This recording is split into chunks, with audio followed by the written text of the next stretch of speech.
Hello.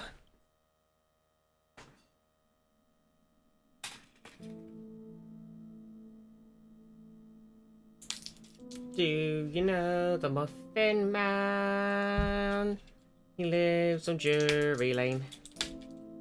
That's where he lives. Boo boo boo.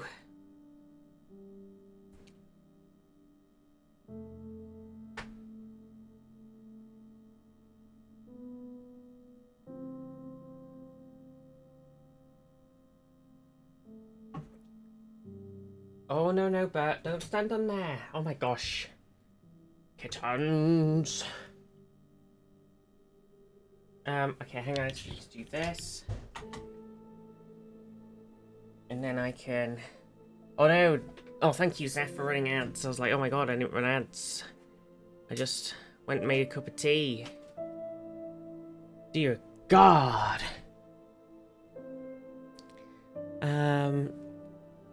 What am I doing? How do things work? How do I stream?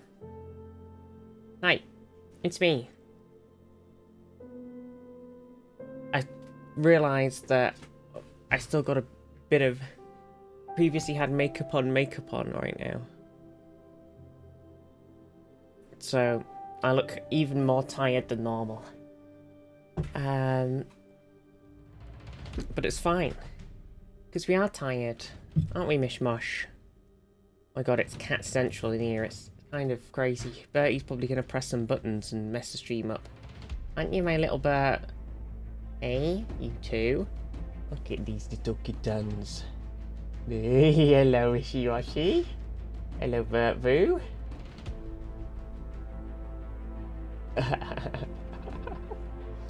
They're naughty.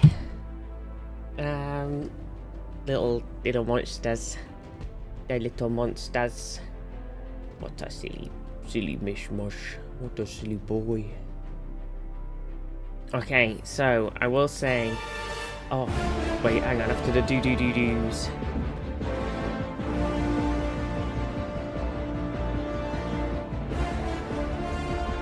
What? Jade? What? What? Jade? Temp's gonna hit 47 Celsius. What the fuck? I hope you've got some air conditioning. That's pretty bonkers. The temperatures shouldn't do that. Could you tell temperatures not to do that, please? That is disgusting. Like, 21's too hot for me. Ugh. Where's my like button, Mishmosh? Mishy's co-streaming today.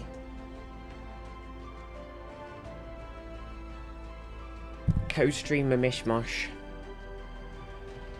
I'm scared the power will go out if everyone using theirs. Oh shit.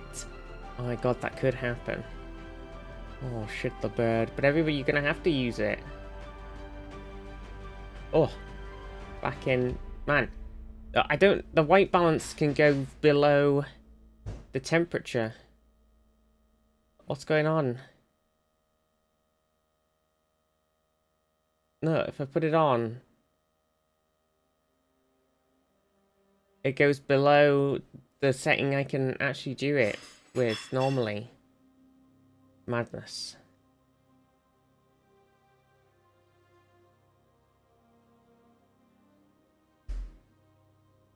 Bam.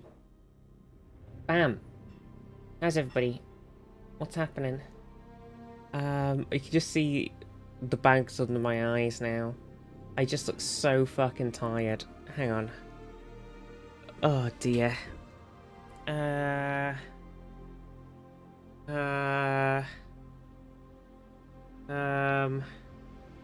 One sec.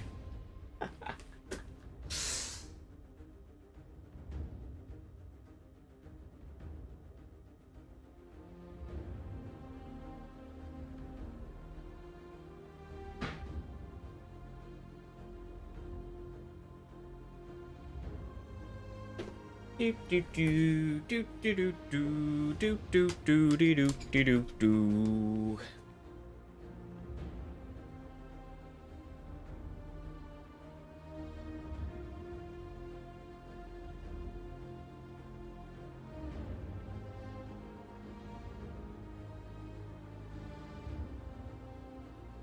a good day, and welcome back to the stream. Okay, I'm just gonna do this. Just...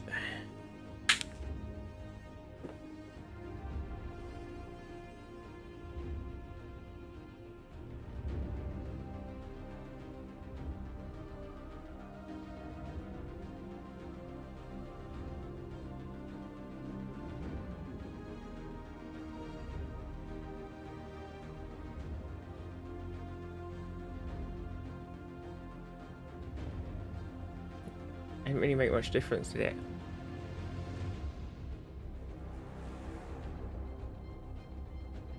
I thought that was mostly the culprit of me looking really tired, but I think it's just that I'm really tired. Hi everybody. Jade, Acted by Dragon, Tom, Baylan, Tuco, and Teresa, Abyssal. How is everyone? Mishmash is very excited to watch what's happening. Helldivers to Hellpods. Repeat. Helldivers to Hellpods. Oh, Mishmashy.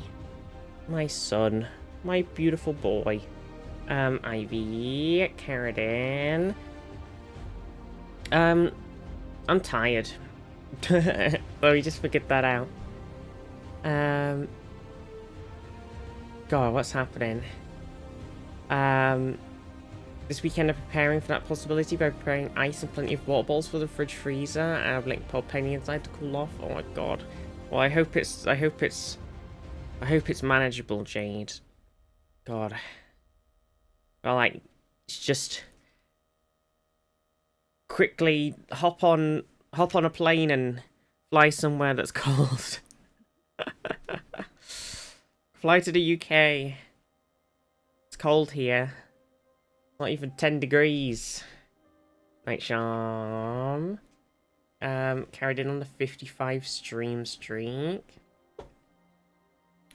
Well, what's happening, everybody? What's going on? I haven't fully engaged my Baron yet, I will say. I hit go on the stream. I made a cup of tea.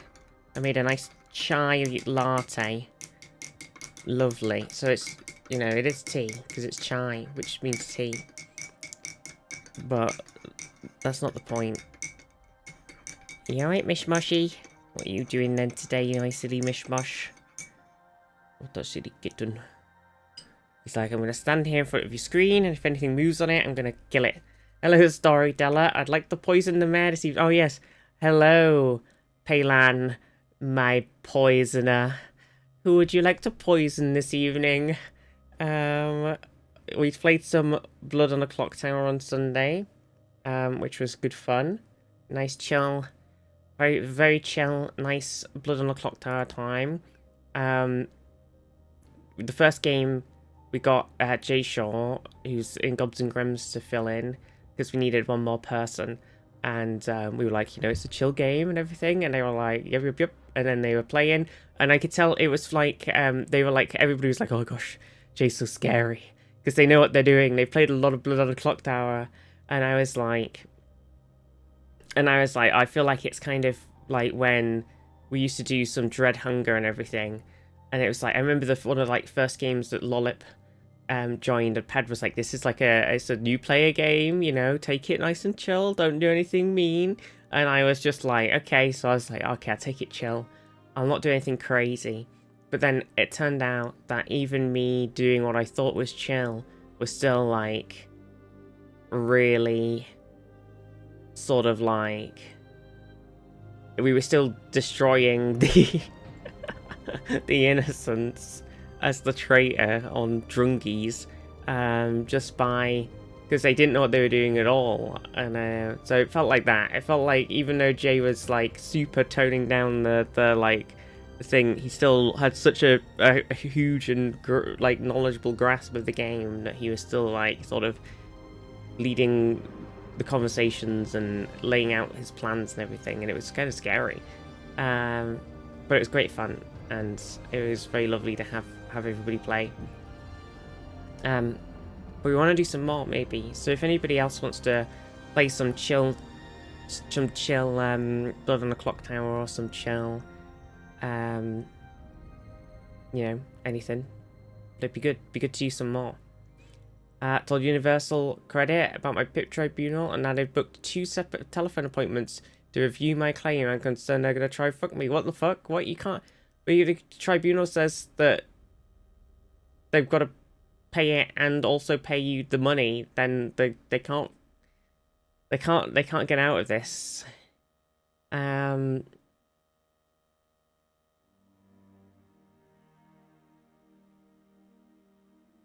Oh god, what a mess. I'm sorry it's such a fucking pain in the ass to just exist in this country, Abyssal. Fucking stupid nonsense. Everybody has to jump through 50,000 hoops. When some other people don't have to jump through any hoops at all and they just breeze through. Ridiculous. It's inconsistent and bullshit. I've now played 2 games of Blood on the Clock Tower. It was good fun. It was good fun. I think it was nice and chill, and it was good to sort of get in the thing of it. And I feel like the second game, because we had like a drunk situation going on, and a poison, very, very well placed poisoning, and it sowed a lot of chaos into the mix.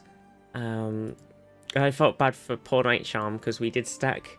We stacked the deck against Night Charm pretty hard in the second game, because we made them.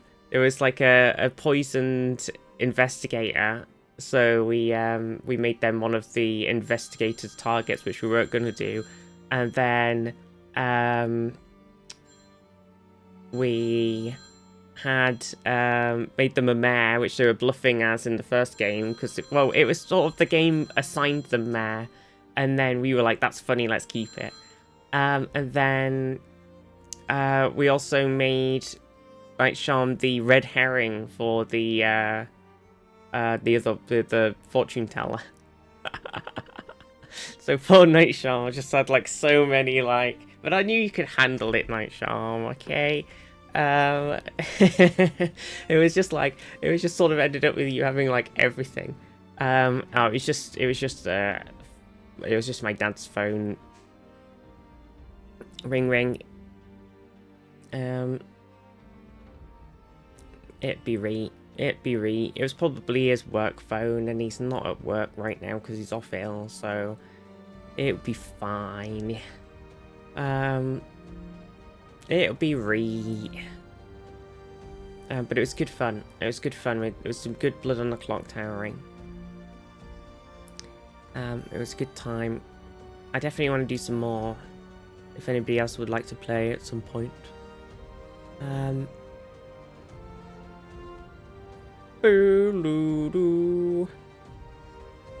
But how's everybody been? I listened to the Star Trek, the latest Star Trek Strange New Worlds audiobook.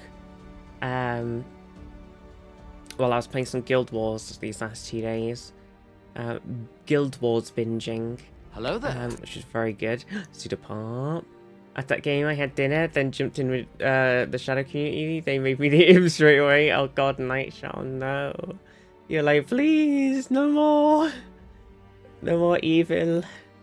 Oh dear. I was so exhausted after we finished though. I was like, we finished and I was like, okay, I sleep. I sleep. Among Us Roadmap Part 1. Oh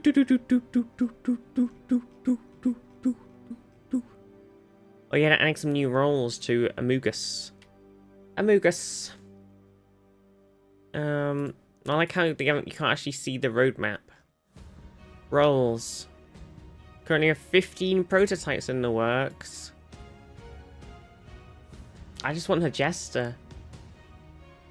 When we played some vanilla Among Us the other day, and the one thing that I missed was the Jester. I think it was always good fun to try and look as sus as possible, and then get voted out and win the game. That's the good shit. It's great. Noisemaker, Phantom, and Tracker rolls. So you played with those, right? Maybe? Maybe not.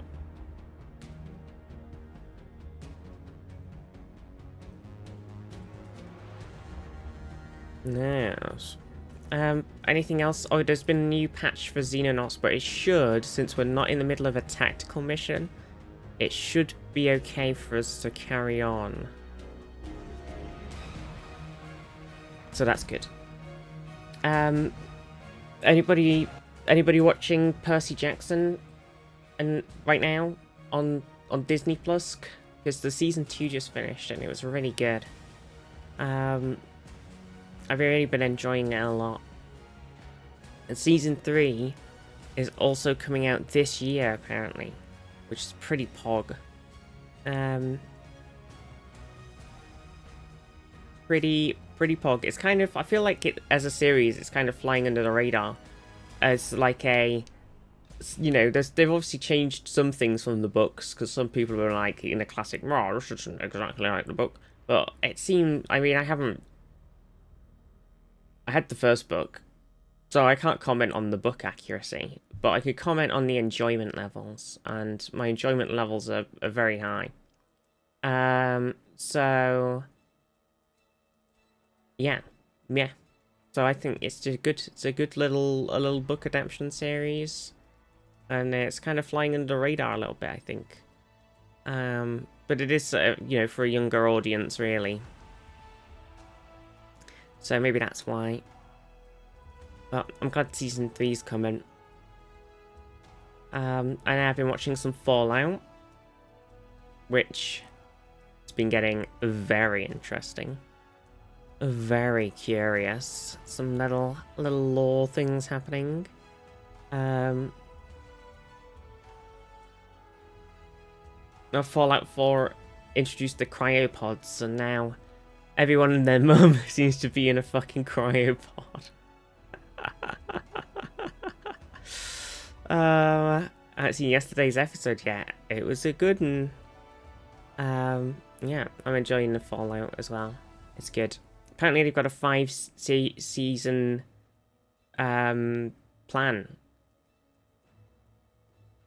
which is interesting. Very interesting. What else has been happening? Not much. Optimistic, maybe? Yeah, I guess we'll see. I mean, it's doing really well. I think there was a thing on Reddit I saw this morning that was saying it was one of Prime's most watched shows. Let's see if I can find it.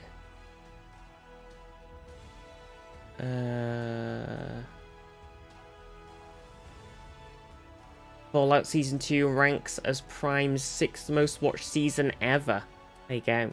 6th most watched season ever, which is kind of crazy. And then people are saying they think it'd be higher if the UI actually pushed it. I have noticed that, I don't know if they changed something sort of at the end of last year, but I noticed when Mighty 9 came out, when Vox Machina seasons came out, they were always like pushed to me, and they were always like at the top, and they were always very visible, and they were like in like this is what people are currently watching, like top 10, and they're also in like this other category and everything. And it was like very much like, hey, check out this cool animated TV show.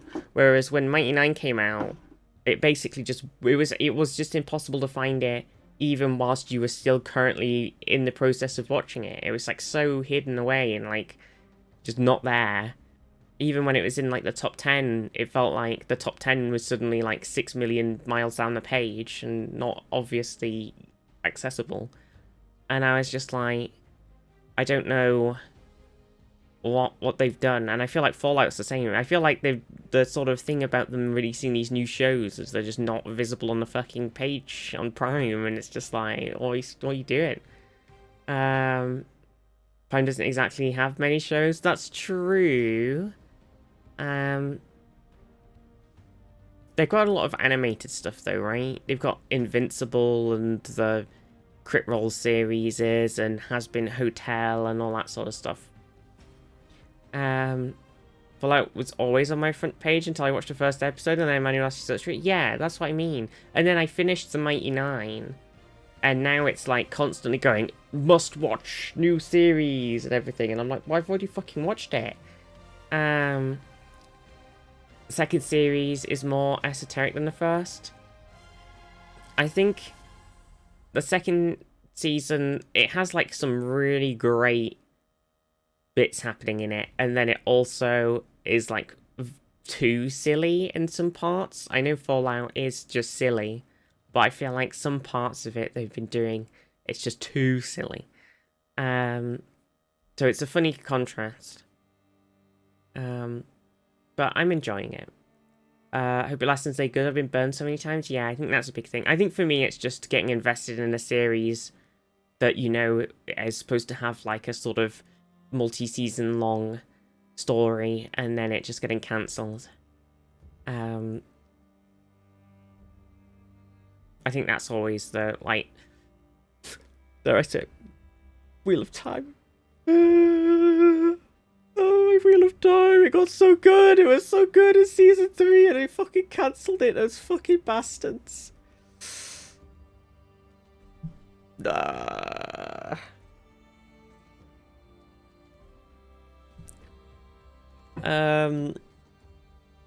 And, you know, they're going to continue making Rings of Power because they have to, because they're locked into a contractual obligation to. But a lot of the things, like, I'm still sad. I'm still really sad. And I thought about it recently because I think I was watching something about, like, seeing something about cancelled Netflix shows or something. And I was just like, what really always upset me is the Netflix cancelled fucking Marco Polo, and that was like absolutely a bajillion years ago now. But it was such a good show.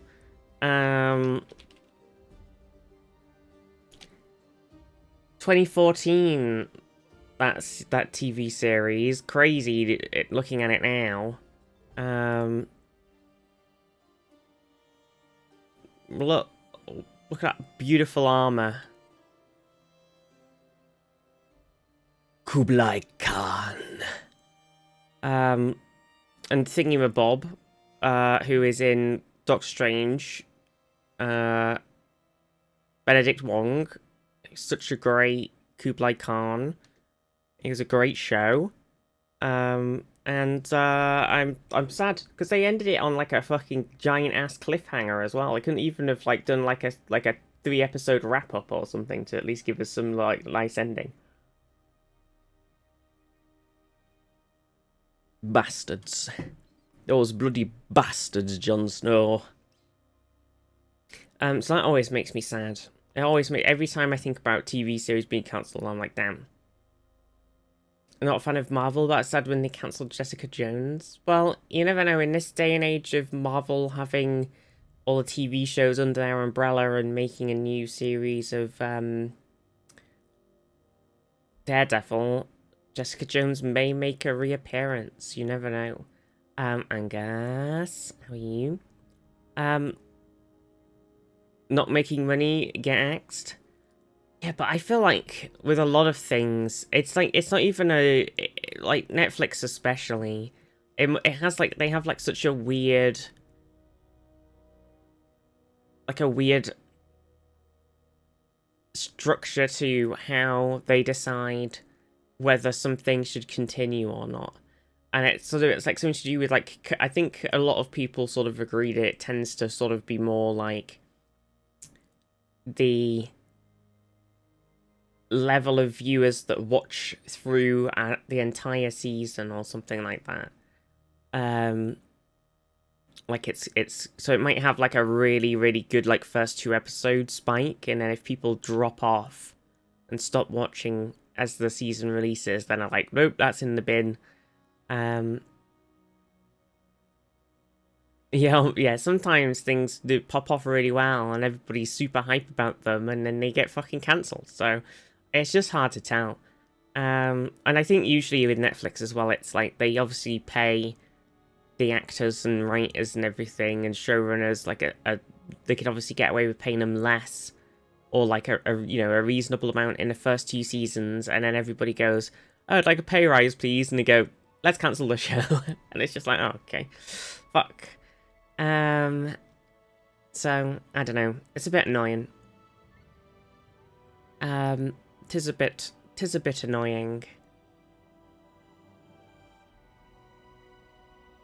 Tis a bit. So yeah, I do really struggle to sort of get invested in TV shows at the moment. I was kind of pleasantly surprised when Percy Jackson Season 2 came out, because I didn't think it was getting a Season 2. And now we know there's a Season 3 coming out this year as well, so it's good news. And then Fallout, you know, it's good. If it keeps going, good. If not, then, you know, be sad, but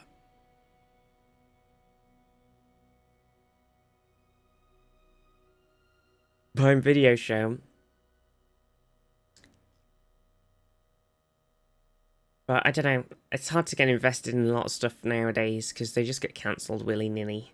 Oh, wait, do you know what I also did watch? The first 2 episodes of Starfleet Academy, the new Star Trek TV series, which I was very uninterested in conceptually before its release, because it's set in the 32nd century after the burn. So if you've watched Star Trek Discovery, you'll know that at the end of Season 2/Season 3, they time traveled 900 years into the future, into the 32nd century, and the Federation and everything was fucked, because there'd been an event that exploded the dilithium in warp-capable ships and totally fucked over the galaxy. And then in Discovery, you know, they figured out why it happened, went thumbs up, it's not going to happen again, no worries team. And sort of got the Federation back on track and everything, and was sort of starting to repair things, and there was a lot of stuff about the Iconians in the last season, which was super fucking good. Very Mass Effect-y, actually, the last season. And but then they were like, hey, we're going to make a show about Starfleet sort of making an academy again after everything's been a bit of a shit show. Making like Starfleet Academy again.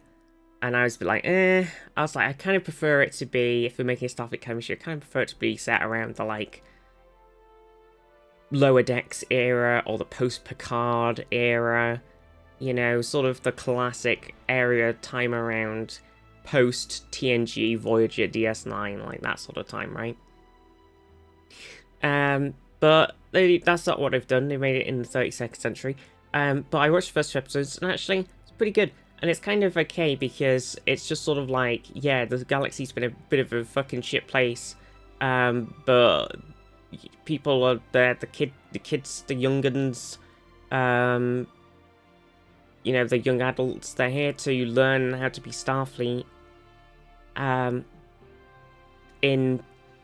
like, you know, they've seen some shit, but they're here to sort of try and make the galaxy a better place or whatever, and learn to be better people, and it's kind of really good. So it's kind of nice. Hologram Boothby. Oh my gosh. Well, we've got the doctors there. So the hologram, the Doctor from Voyager, he's still there. You know, 900. Well, less not 900 for him, but like 800 years in the future. What a guy. So he's in the show, which is really good. Did some opera as well. You know, classic. Classic. Little bit of Robert Picardo. You gotta love him. Gotta love him. And then, and I think I really like the person who's playing the sort of Chancellor of the Academy, because she's very funny. And and she's... Because she's a bit like... She's the same... I've suddenly forgotten the name of the race. She's the same race as Pelia from Strange New Worlds. Or at least she's half. But I forgot. What's the... Lanternite. She's like half Lanternite. So she's been alive for like 400 years, right? Already. So she's seen when the Federation was great before everything got fucked up and everything. And she's also just got like this very chill energy. And she's, you know, confident but chill energy.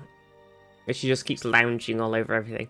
And she like sat down on this beautiful... Oh yeah, also they've made this starship. I don't really want to spoil the episode or anything. But there's the starship. And it's the USS Athena. And when I first saw the design in like the sort of... It wasn't even the trailers, it was like the intro to the episodes where they were like throwing through all the different starships. I was a bit like, oh, I don't know how I feel about this. But then actually looking at it, I was like, holy shit, this is such a beautiful starship. I actually really love it. It's so like sleek and lovely, and it is kind of like a nice new evolution on starship design. It is kind of gorgeous. And then so she goes and sits down in the captain's chair for the first time, and she just like sits in it normally and adjusts it how she wants. And then he cuts back later on in the show, and she's just like sat in the chair like this. She's just sat in this sort of chair, like command chair like this. And I was like, yes, queen. And I was just like, it's just.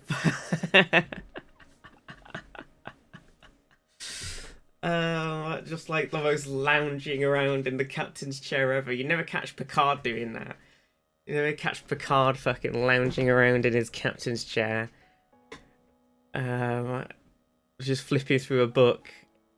So good. It's so funny. So I'm enjoying the show.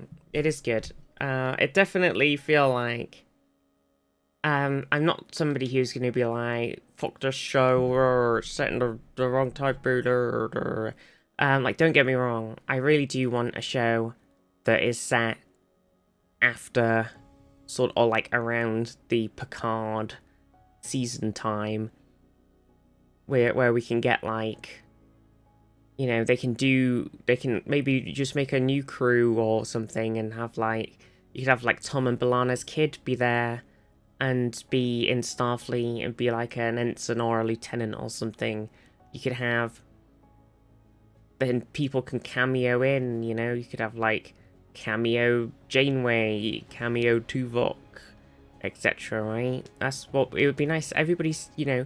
It just seems like a bit of a silly thing not to do, whilst a lot of the actors here and do want to do something. They would be happy to, like... show up for a scene or two or whatever. Seems like a bit of a waste of, you know, you should just do it. And everybody wants it. The fans fucking want that shit. And I think there's just been this like huge sort of thing of them going like, well, it's so hard to write for the TNG era because everything's solved. Every time anybody gets injured, they just wave a light over it, and it's so difficult to write. And it's just like, well, I think you just got a bit of a lack of imagination. So that's my opinion. I think they just lack the relevant imagination needed to write a cool TV show. No, Bertie, please get down. No, Bertie. Oh, get down, Bert. Bertie, down. Bertie, come here. Come here, my love. Come here. No. I know, my baby boy. Come here. What a naughty man. Come on. Mwah. Come on. Mwah.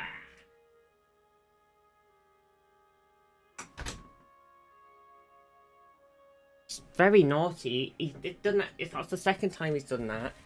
Jumped up on the shelf with all of my Stormlight Archive minifigures on, and he's flicking them off. And the other day I caught him yesterday.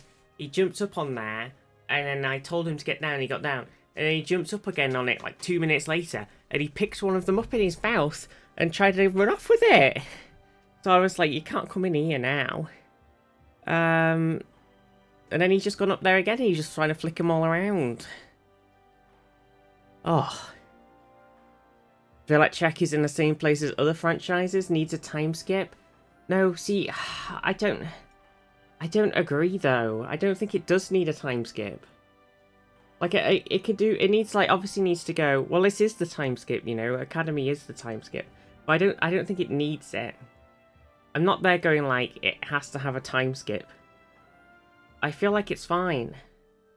I feel like write the stories to fill in these gaps and everything now, so it's like post Picard, and get, like, you know, we've got Prodigy, Picard. Prodigy, Lower Decks was set, like, you know, just after DS9, so it was still, like, closer to them than Picard. And just, like, give us that sort of cameo-y, reference-y show, like Lower Decks did. You know, give us a show sort of, like, doing some cool shit, and sort of cameoing people and wrapping up some storylines and everything, and then you can do a time skip. Well, it seems silly not to do it while everybody's here. It's like the TNG movies, right? Sorry, the TOS movies. You had TOS, then they did the time skip, did TNG, then they were doing all of the movies. Well, I guess they were sort of already doing all the movies, but you know what I mean. Like, they sort of progressively gave us all of these extra stories about the crew, and we watched them get older and everything. And it was nice. And then we've not really had that for the rest of things, because we had the TNG movies, and then that was it. We never got any DS9 movies or Voyager movies or anything. Never got any Enterprise movies. Not that I don't really like Enterprise as a show, I will say, but we never got any. So it's just like, you know, just do it. That's all I'm saying.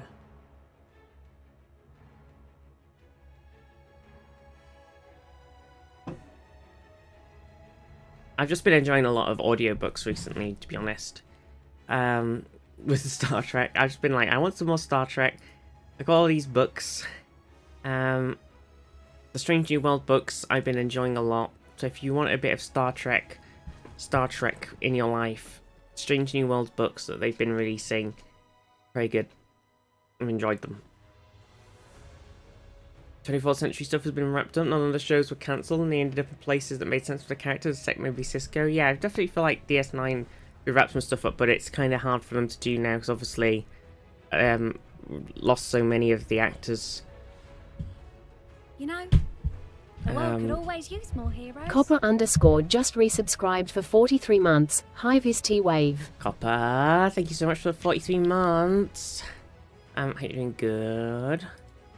But I feel like, I don't know, I feel like that's what I want. I want some more 24th century stuff in my life.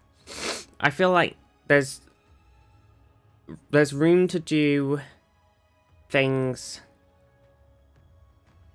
in a later setting, like they're doing with, like they did with Discovery and Starfleet Academy and everything. But I feel like it's the opportune time to do some callbacky, referencey bullshit, like they did with Picard, and make a little sort of cool fan servicey fills, but in a chill way, like little show. That's all I'm saying.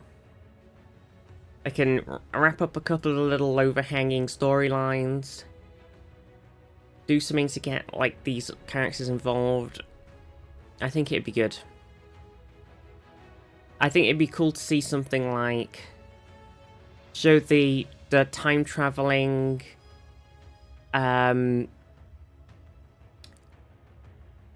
it was the Voyager series season. I can't remember. I don't think it was the Year of Hell episodes. Maybe it was the Year of Hell. There was the season where there was like a time traveling crew on a little time traveling ship, and they were from like a big empire in the region, and they were kept fucking with time and like trimming little bits in the timeline to try and reset their, because they'd basically been wiped out and it was all erased, and they were trying to sort of go back and go like, if we tweak this if we destroy this planet and like stop their evolution and snip them off, then our prediction algorithm says that our empire will be 95% restored. And then Voyager accidentally rolls along into the middle of it, and they're like, whoa, this has totally thrown off the algorithm, we've got to destroy Voyager. And everything. And I think that like race, the Krenim Imperium, that's what it was. And I feel like they'd be a cool sort of thing to sort of maybe pop back up again. I feel like there's definitely a couple of things where it'd be like, ooh, maybe it'd be fun to see those random one-off villains pop back up again, whether it is in an antagonistic role or not, you know. There'd be some cool stories to tell around a lot of these things. But, you know,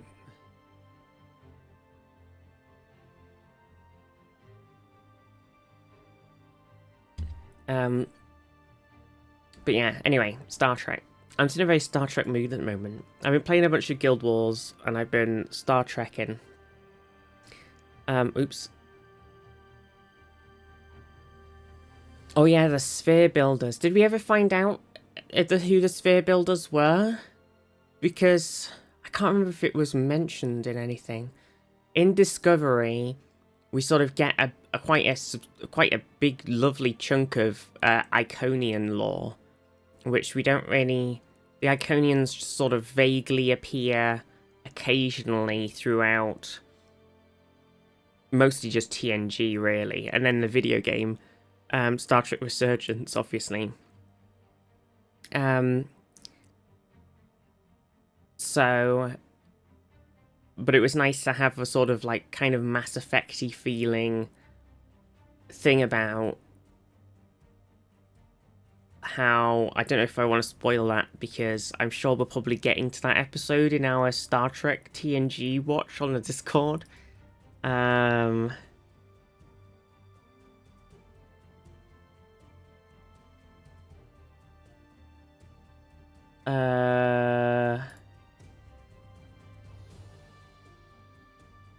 Can I see?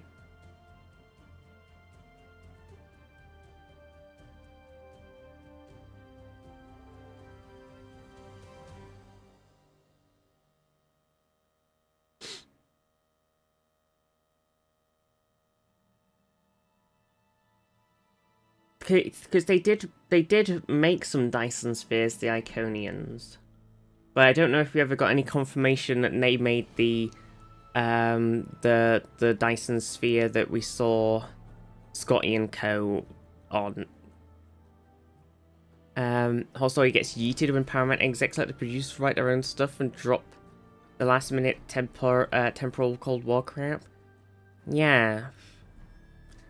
And yet the temporal Cold War stuff sort of popped back up occasionally, you know, we've had a little bit of a chat about it and the sort of ramifications of it all in Discovery, and there was obviously in Strange New Worlds there was this sort of thing about we had the Romulan on Earth trying to kill Khan, so like fuck up the development of the beginning of the Federation and stuff in tomorrow. So and then they were like saying how it like time kept pushing back and they kept trying to change things and everything kept getting shifted up in a timeline, but it kept sort of like pushing back and everything always sort of ended up where it would anyway, sort of thing. So that's why Khan was still a kid in 2024 or whatever it was. And it's just like, because they've tried to fuck over the timeline, and yeah, it's all still sort of happening just slightly later than it was before, and all this sort of stuff. So it's still all sort of come back up again, all the temporal Cold War stuff, in little bits and bobs, little bit and bob. I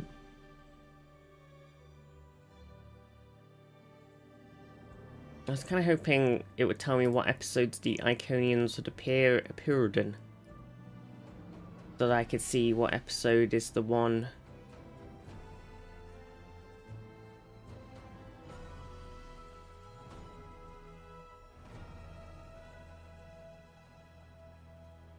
If I just look at TNG episodes,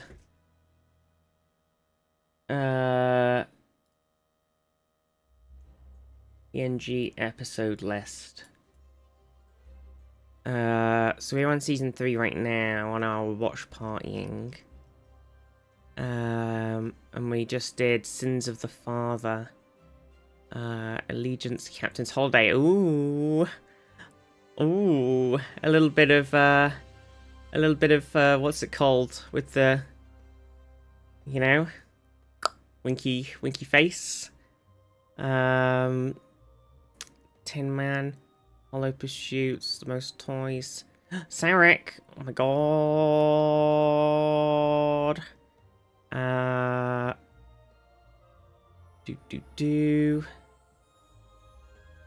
List Transfigurations, aka Stargate.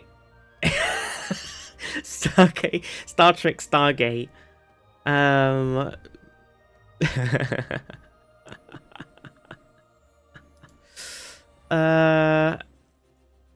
Let's see.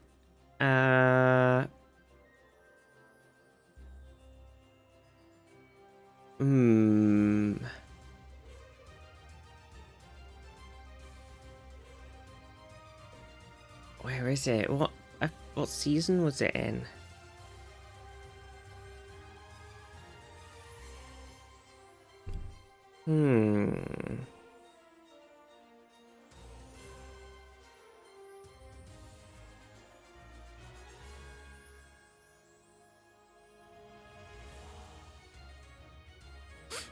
I suppose they are technically ancients in Trek. Yeah, that see life. Yeah, the Iconians. See, that's why I was looking for that episode. But I don't remember where it is. It's just like kind of a random episode. You know, the world could always use more heroes. Arid Panda just resubscribed for 26 months. Burvis T hug. Panda, thank you so much for the 26 months. You're amazing. I'm not seeing this at all.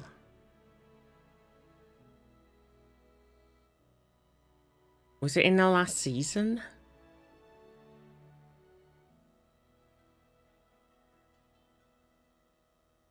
Oh man, Relics is season 6. Damn. Thought it was way earlier than that. I can't give it any more, Captain.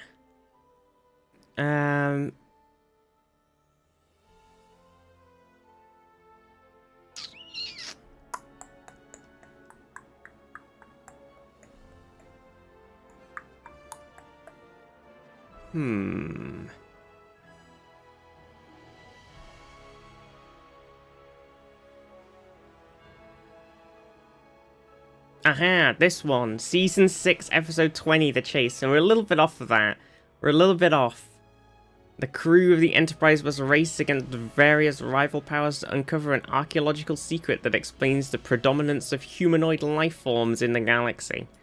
And then we actually find out how the fuck that happened in Star Trek Discovery. I mean, you do learn how it happened in this episode, but then they actually explain it a bit more. Just a random throwaway episode that's just like such a fucking important thing. Did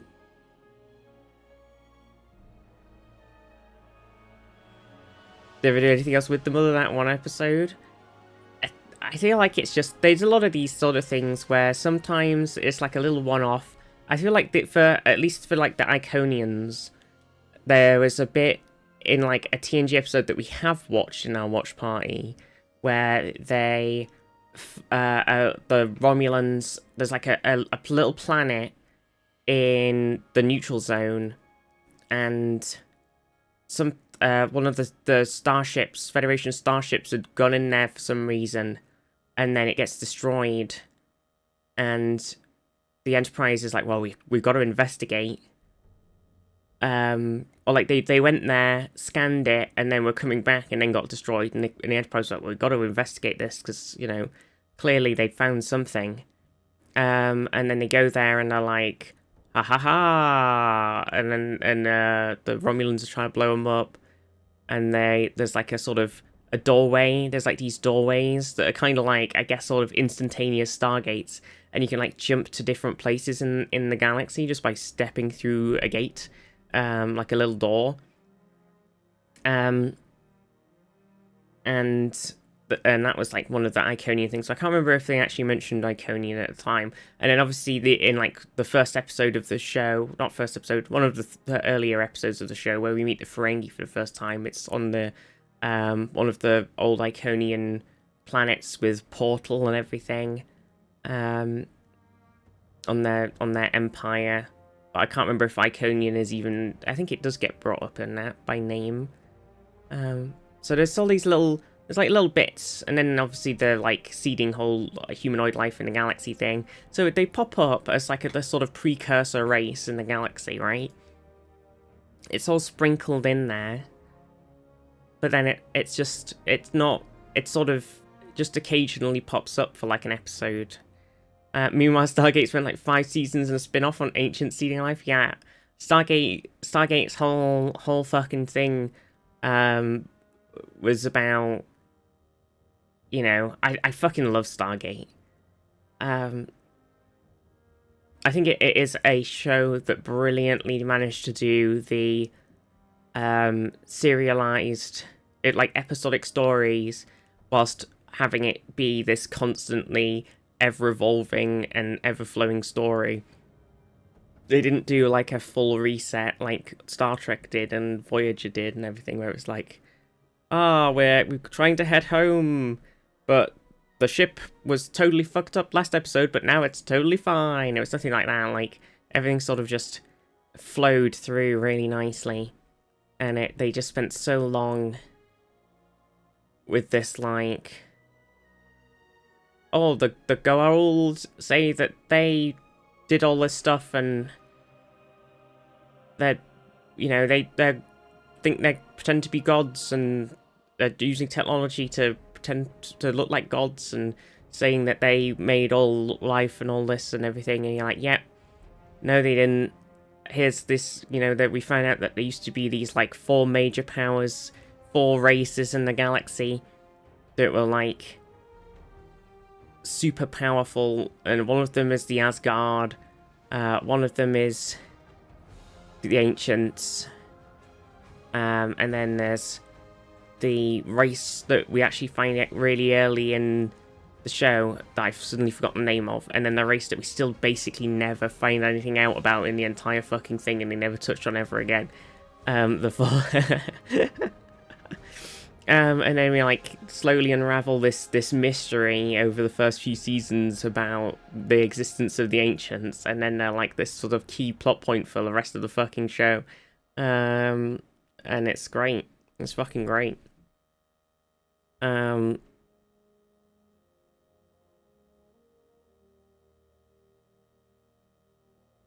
is seeding in Universe, not Ancients. Yeah, I haven't watched Universe still. I guess I gotta watch it at some point, right? I gotta watch it so I can know what's going on. They are making a new Stargate show. They and they said it's a continuation, so please be fucking good. You know, that's one of the best fucking sci-fi shows. You know, it just don't fuck it up. Don't fuck it up. I watched the little thing that was supposed to be a show but ended up being cut into a movie. That was a bit. I think it was just like it was, yeah, but it was good. It was a bit, yeah, and like a sort of film directorial origins, yeah, point of view. But I enjoyed it. It was enjoyable. It does sort of throw a little bit of a spanner into the works about the whole oh, we never got it to work thing and stuff, but it's fine. I think it's fine. I think it's fine. You can just hand wave a lot of stuff away.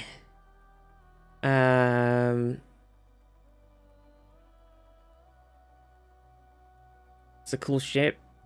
May or may not be getting Destiny soon. Ooh. But anyway, God. Ramble. Sci-fi. Classic Fizzy stream. Classic.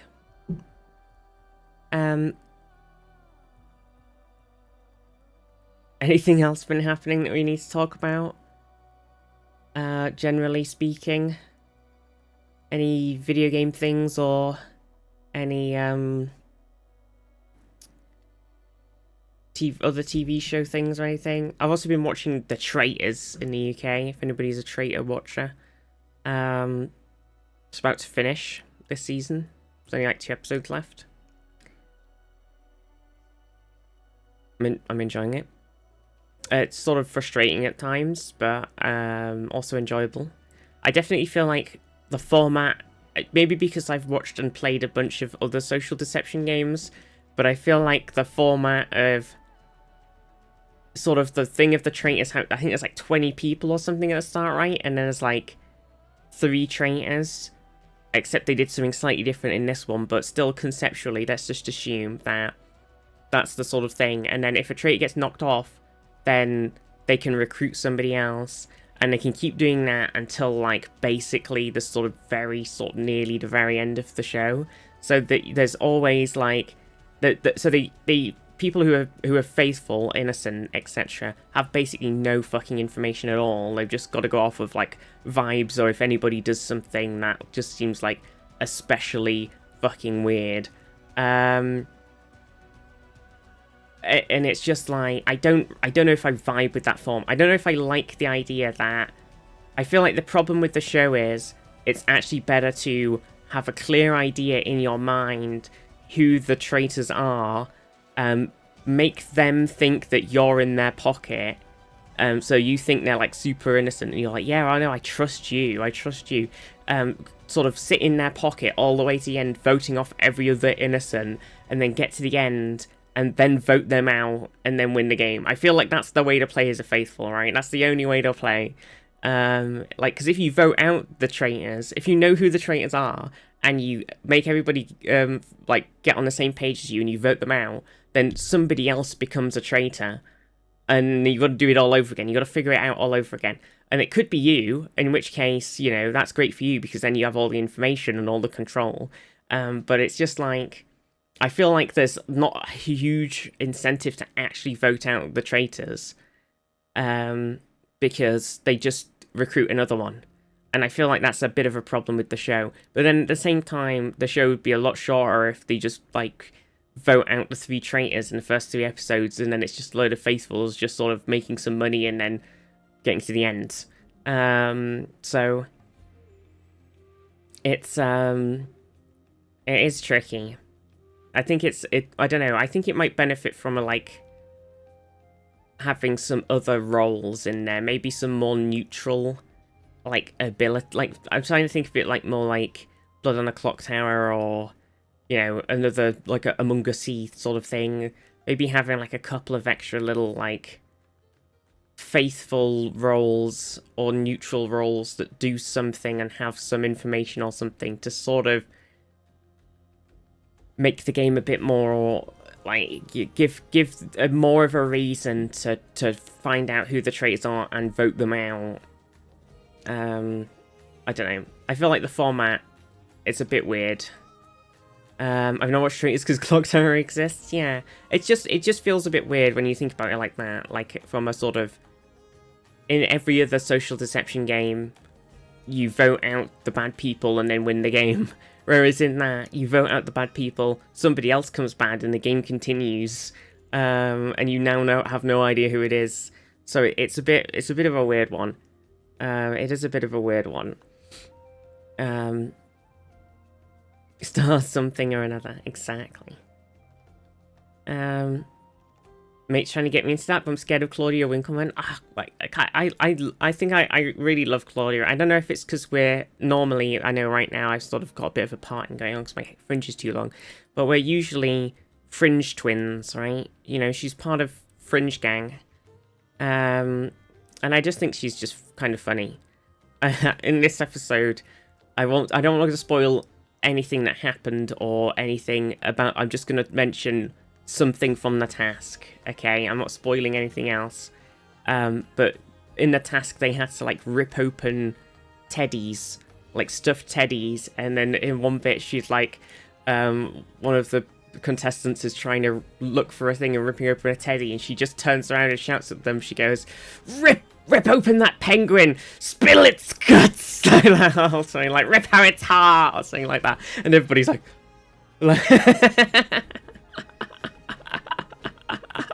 I just loved it. I loved just how, like... So, and then she just sort of looks at the camera like... I just thought... It was just really funny. I love it. I love it a lot. Nah.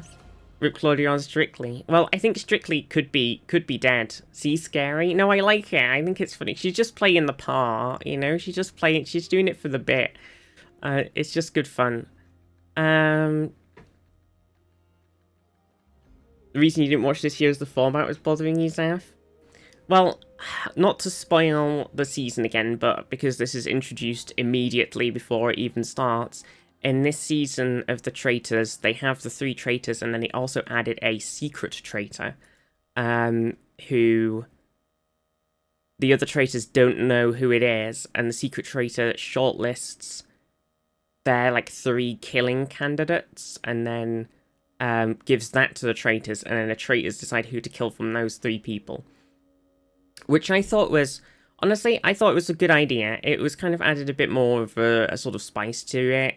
And also, even though I haven't really watched any of the other seasons of Traitors, I do know that if a traitor does get voted out, you know, like early in the game, they do replace them with somebody else. So I thought the thing of the secret traitor was just sort of them doing like a preemptive replacement thing, right? Instead of them recruiting later on, they'd already got a 4th person. So I thought it made sense. I thought it was fine. Did watch 3 episodes just because I was in the room while my parents watched it. Yeah. I don't know. I'm enjoying it, but I definitely do feel like they need to do something to make there be a reason for the faithfuls to actually vote out the traitors. Because I feel like it's sort of a weird thing where it doesn't make sense. So, I don't know. I guess we'll see. Because they're doing, you know, it's not just the UK. There's loads of different variations of the traitors. Like, there's a US one, an Australia one. I think there's like a French one maybe, or like a Dutch one or something, right? And, you know, there's all these different variations. So I feel like at some point the format will become very... There's an Irish one, that's true, yeah. I feel like the format will become, like, very... sort of... People will figure out, unless they sort of change it up a bit, that, like, the optimal way to play, and then they'll have to change it. Got Sister Michael from Derry Girls presenting? Oh my god, okay. I never watched Derry Girls, really. I only seen little bits when I, when my family was watching, so I've not got a huge know.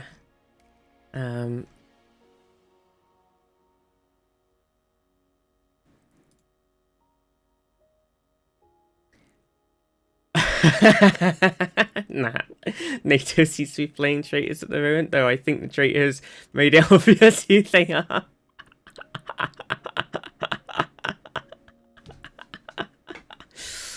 Oh god, we'll just have to vote them out. Or maybe we'll keep, you know, just pretending that we're on the traitor's side, and maybe we'll make it to the end alive. It's just like, it's too real. It's too real.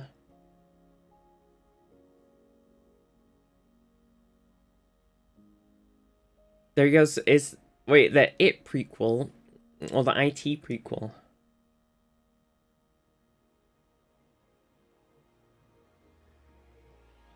Oh dear. I don't know if anything else has been happening though. I've been bopping through my Guild Wars stuff. If anybody wants a Guild Wars update, I've now vanquished every area in the game, so I've got all that done. I did all of the Tyria missions. I finished all my Eye of the North books, so they're ready to hand in and give me basically about, with the sort of books from that I'm going to do when I finish the Nightfall campaign too, probably got like a sort of over 600,000 XP thing of books, and that'll give me every single one of the Eye of the North reps as well. So then I'll be like have them done and also have a shitload of XP. So for sort of like, there's like a title for getting 1,337,000 and so about 512 or something XP without dying. So I basically have it set up now where I only need to farm like 400k's worth of XP without dying. And I also did the skill hunting in factions and got that finished, so I'm kind of sort of nearly there with finishing the Guild Wars stuff. I'm kind of doing it. Making a joke about Stephen King it. Yeah, I thought so. And so it's just sort of like, I'm kind of getting there. And then I need to kind of then just make some money in the game so that I can buy enough stuff to get the drunk title and the party title. Or maybe the Sweet Tooth one. Or maybe I might need all three.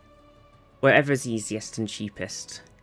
And then I think I will have my thing that I've been working towards, the Guild Wars for ages. And then I'll probably start playing Guild Wars 2 again.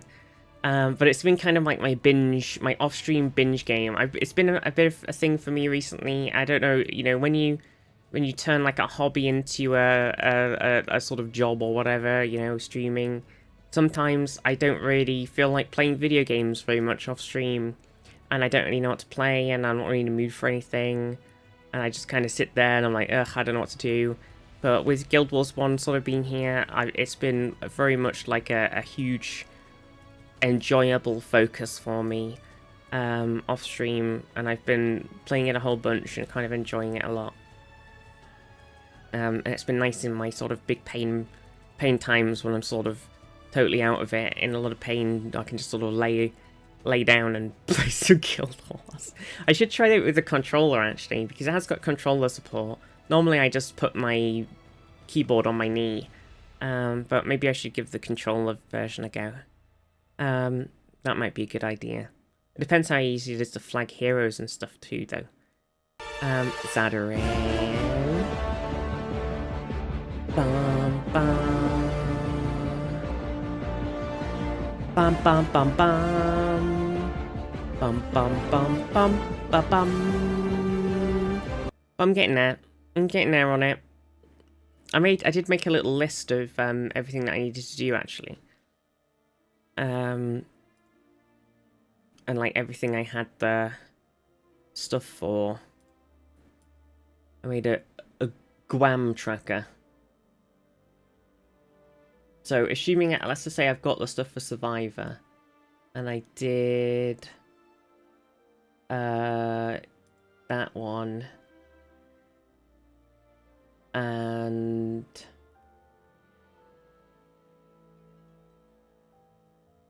oh yeah, so I think I need to do Party Animal, Sweet Tooth, and Drunk. So I'm currently on 16 titles, but then I've got like 4 that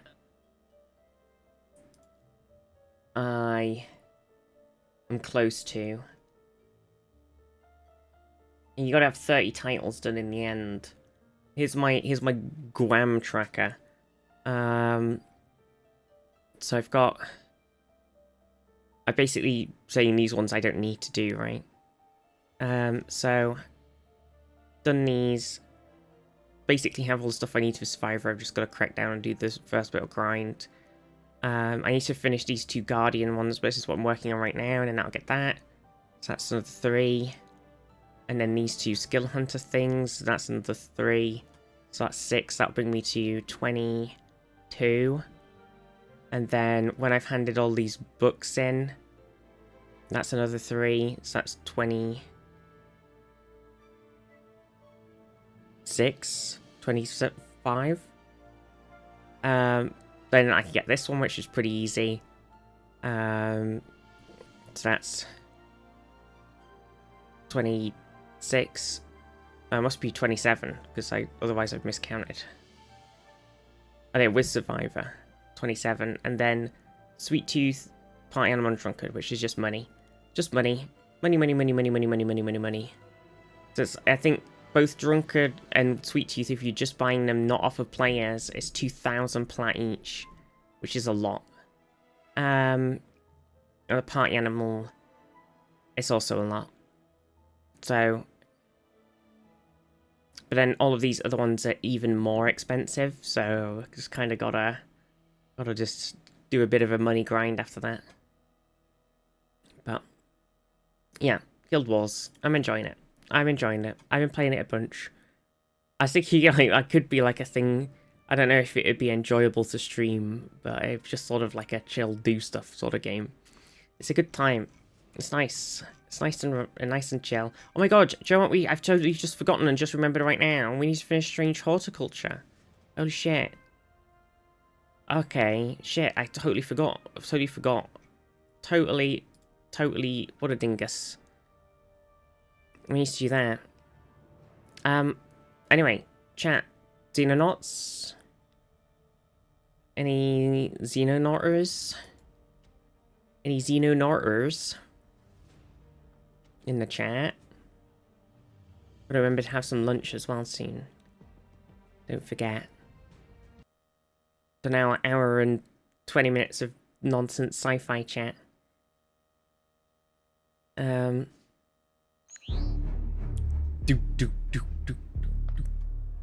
I made it to the roster? We got pretty much everybody who had thingied in. I think there was like a couple of, like 2 or 3 people. Let me open the MacGuffin as well, so I can see it. I left everybody in the list, so we can do the thingy if we want to.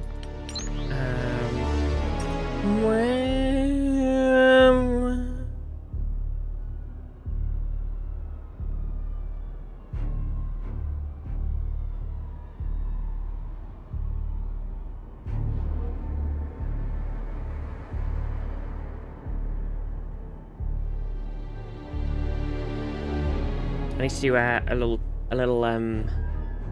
let's just open this so that we're paused. I'm going to do a little record. And how much space I have on my hard drive. Hang on a second.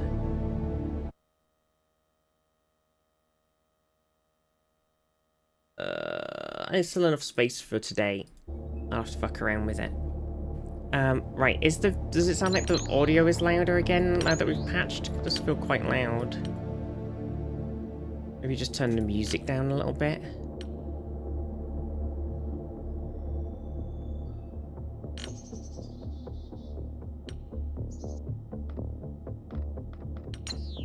Okay, so we're back. So last time we've got Dragon Base.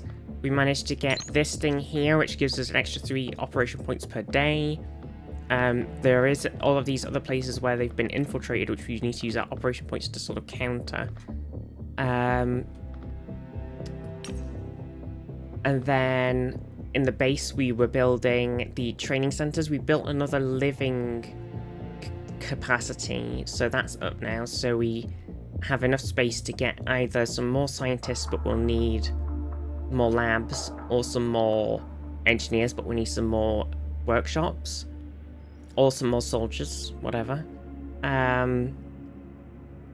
We're building another hangar for another plane, and then the training centers, just because we don't have any training center cap right now. Training centers give 12 training cap, so 12 twice plus 2. So we're at 26 with these two. So we've got a lot of training capacity. Very nice. A lot of space. We are currently researching combat armor because we did do guns last time, and I do think I put some in the queue.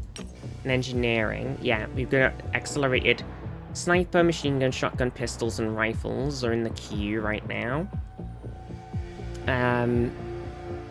And then in our soldiers, we've managed to get Nath, you are in. We've got in a lot of people. We've got Nath, Dunny, Karadin, Devil, Darius, Andres, Zaf, Schmack, Pseudopop, Mundi Marmot, Giamma Center, Antichrist, Accident, Abyssal, Sambord, Rusk, Ben, and Age. And very sadly, last time, we lost Paylan. Very sadly. But they're not dead, technically. They are MIA. Because they did go down, and we could not carry them back. There was no way we were going to carry them back to the ship in time. It wasn't going to happen. It was too... It was a mission. It wasn't... If it was a mission where we needed to clear the area, then you would have been okay. But it was a mission where we had to grab stuff and then run back to the ship. So there was no... I was keeping the redeems for the future, but I don't think I'll have time to track them, so I might clear them. I know, I think leave them for now, Zaf. I can add them to the... We can do the spreadsheet. I can add them as well. I'll just do it. I'll do it after. Like, I can help out. Even if we don't have, like, as much info as we normally do. I think it'd be nice to at least have a little bit. Because it's good. It's really nice. I like it when we do it. Even if everybody's a bit busy. And yeah, I think that's sort of where we're at.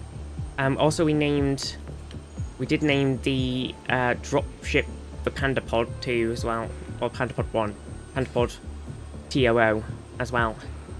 And I think that was about where we were at. We did a couple of missions last time, and we're just sort of kind of vibing.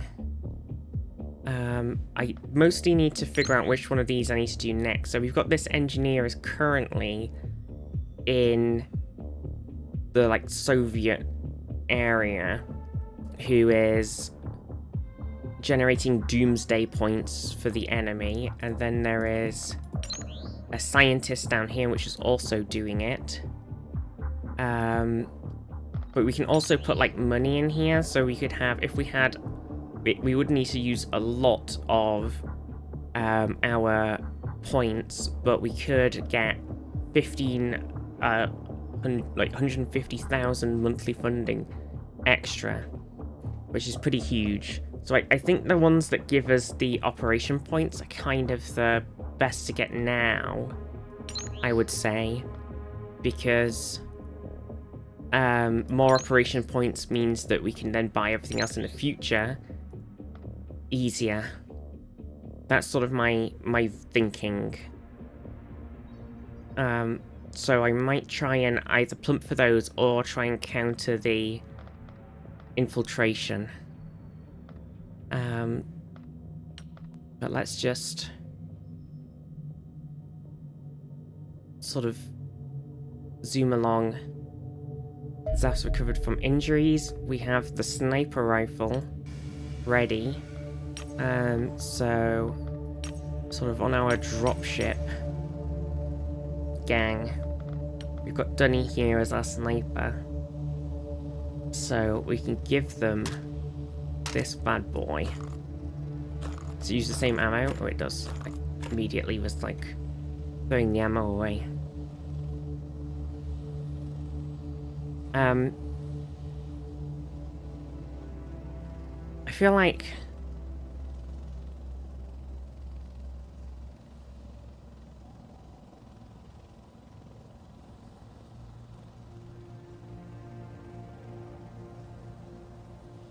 We sort of... It's always tricky with the snipers, because we need I want a toy tree. We need, like... You need to have a good TU, because you've got to reposition a lot, right? Accuracy is very important, and time units are very important. And it's sort of... It's very tricky, sort of, getting that... Oh, immune to gas and smoke inhalation. Oh, they're not very expensive.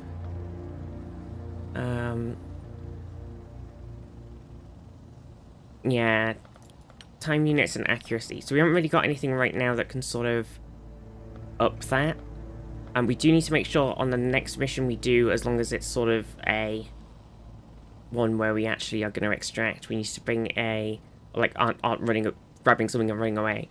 We need to bring the stun gun and try and stun gun as many people as we can and bring their lovely alive bodies back to Gaius Baltar, our chief scientist. Oh, here we go. So here's the people we recruited at the end of last sesh. So they've all arrived now. So that's good. That's good. Schmeck's recovered from injuries. Okay, so do we want to... I guess the question is... I think maybe we save up and get some more points per day rather than countering one of the things right now. Alien abduction site. We detected an alien ground force abducting civilians in this region. Rescuing the civilians will improve our relations with the local region and allow us to recover alien resources. Abduction. Boreal time reigning 3 days. Doomsday reduction. Okay.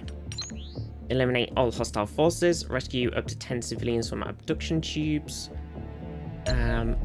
Launch combat team. If I click launch aircraft, I can assign it. Right, so we've got carried in here right now with the shield. Which is good. Then we need to add somebody else. So currently we've got a grenadier. Oh, we need to swap Darius out, actually, because Darius is injured. So we bring Jam as our other grenadier currently, but we can swap out wherever anyway. It's not really that important. And then we've got grenadier, a rifleman, sniper, heavy, shield. So we kind of need... I think we could just sort of get away. Maybe we just bring some more riflemen. So let's grab Zaf. And let's grab... I mean, we can sort of just bring whoever anyway, right? Because we can swap them out. It's not a big deal.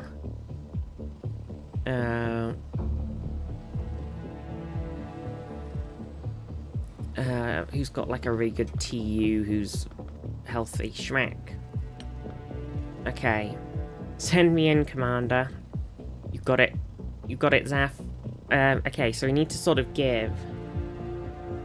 plan out everybody's sort of loadouts. I think it would be good to give the stun pistol, right? And we also have a couple of these SMGs, the cleaner SMGs, which are kind of a bit crummy, but if we needed to give something... Okay, so obviously we need the... Medkits are very handy. I think maybe giving Carradine a stun pistol. Maybe as their primary and not bringing the pistol. So they're all about just tanking and stunning. That might be okay. Though they have been doing a great job at shooting people with the pistol full stop. So it's a tricky decision. We could always bring the stun pistol without any extra ammo.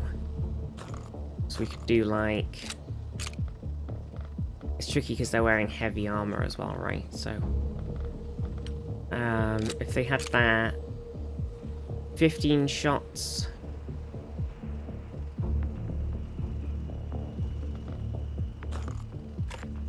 One time unit... -1 TU penalty.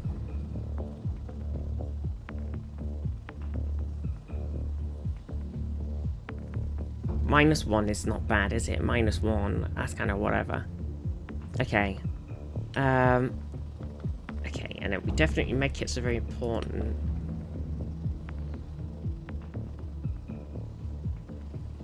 I think the heavies are kind of tricky right now because the machine gun's so useless. Maybe it's worth just bringing someone with a normal rifle who is just sort of here to be another stunman. Oh, we have assault as well with the shotgun. Oh shit, we haven't got any assaults right now, have we? I kind of forgot about that. Yeah, so maybe bringing Devils and Assault and then giving them a stun gun instead of the stun baton. Stun baton gives 20 stun, 30 emp. And this is 16 stun. So I guess it depends if you think...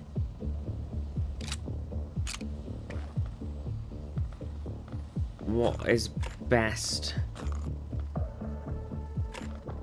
You could also give them some more grenade. Another flash. Another smoke.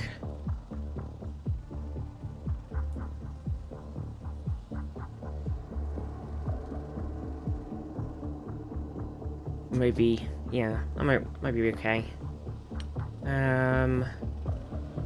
Is there anybody else who we might want to give another stun pistol to? We've got 4 riflemen, so we might be able to get away with... If we get Nath and we take off their medkit, or maybe we take off the explosive and we give them the stun pistol. That might be okay. They've still got the medkit. I think that's fine. And there's just... everybody's got smoke. We have got some space, so I think Zaf takes a flash. Gotta remember that flashes are very handy. Okay. Right, I think that's fine. Okay. And we've got the good sniper. Okay, I think that's good. I think we'll do this. Okay. They're gonna go and do that. Off they pop. Commence tactical battle. Do do do do do do do do do do do do do do do do. There it is. Bum, bum. Remember everyone, try not to die. It's good advice. Don't die.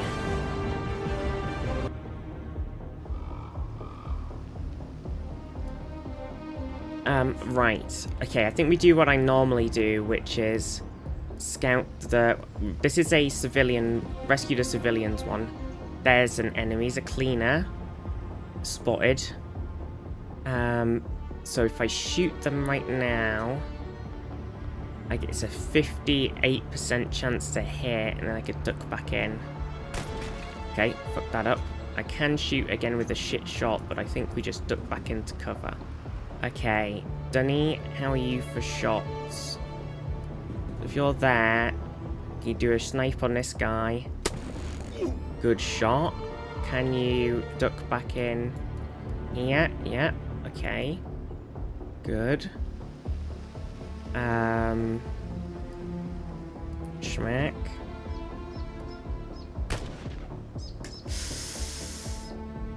Uh, 15, and then how much would this movement cost? That'd leave you with 15, so you technically can... Okay, well, I think it was worth another go, even if it missed.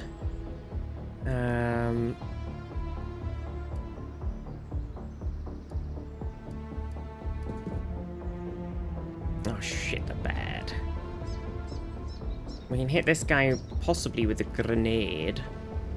There's a lot of dudes. Ah.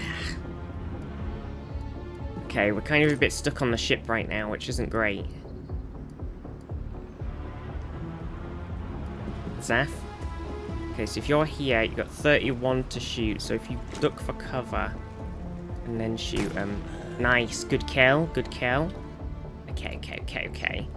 Carradine.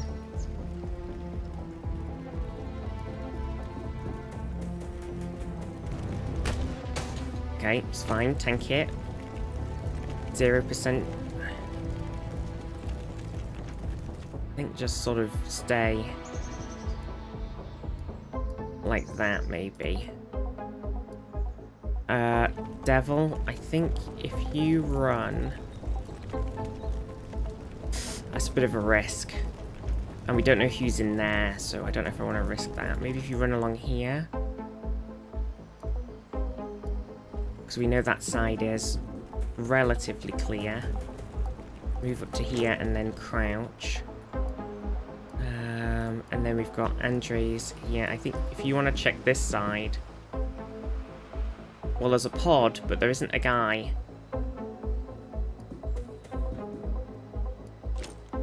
Okay.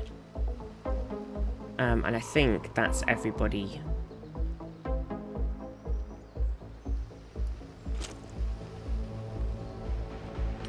Okay. We're still quite on the ship, but we have killed one of their aliens.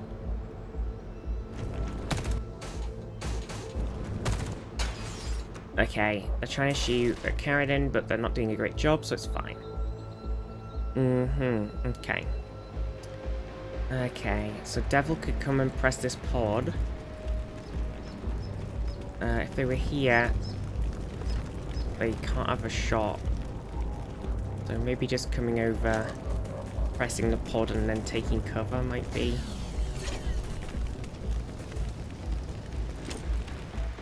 Fine. Let's see.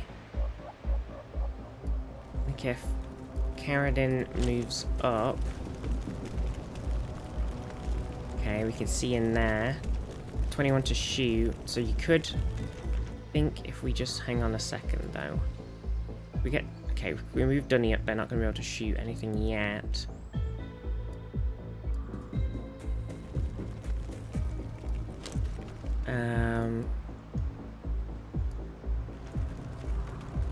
We can do a pretty push. No, we can't.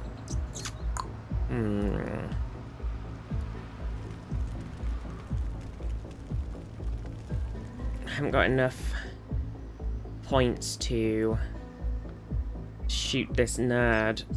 That's a bit annoying. Maybe we just...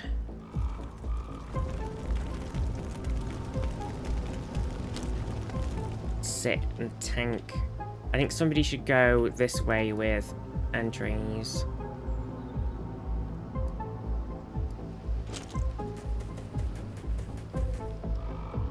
Because there's probably going to be a guy.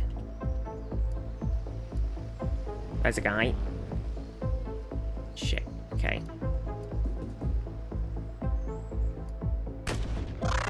Oh my god. One shot, one kill from Schmack. God, nearly missed it because the camera was not having any of it. Okay. Good. And then... I think maybe just stay here, actually.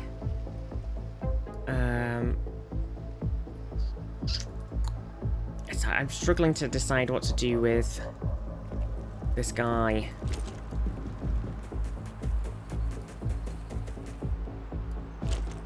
I think if I sit like this, maybe we'll get an Overwatch shot off. But we might hit somebody, so... we'll see. Oh wait, hang on, we're missing somebody who's... Oh, I didn't mean to do that. Okay, Daphne, I've got to go. Oops.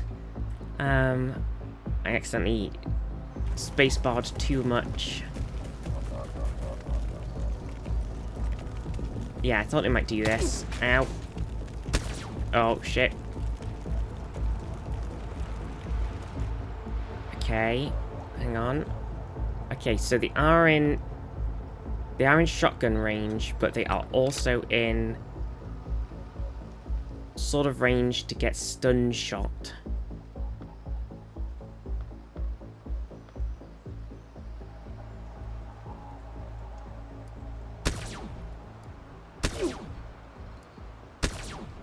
Okay. So, stun shottage.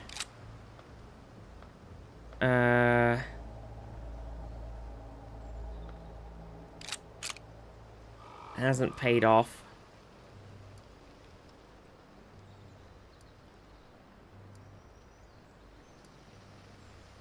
Oh, we need slightly more. I could take one stun shot at him.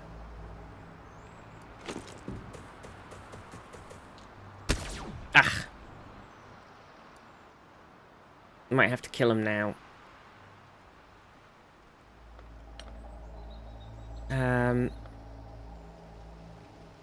Maybe we stun.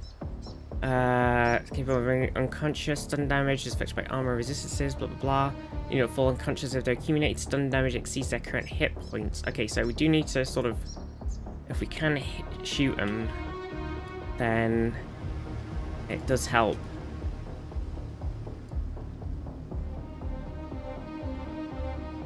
Zaf can't quite shoot him from here. If they shoot from there, they might get a bit of a bad time. Oh, yeah, there's a chance this misses. No, it doesn't quite do it anyway. No problem.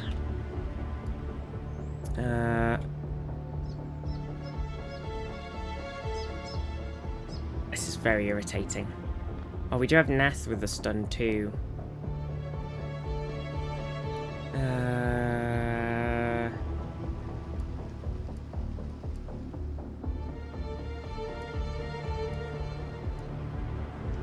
Devil can't move.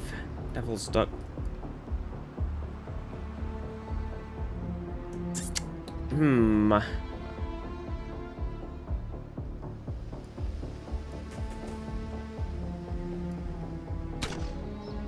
Fuck my life. I cannot fucking believe that that happened.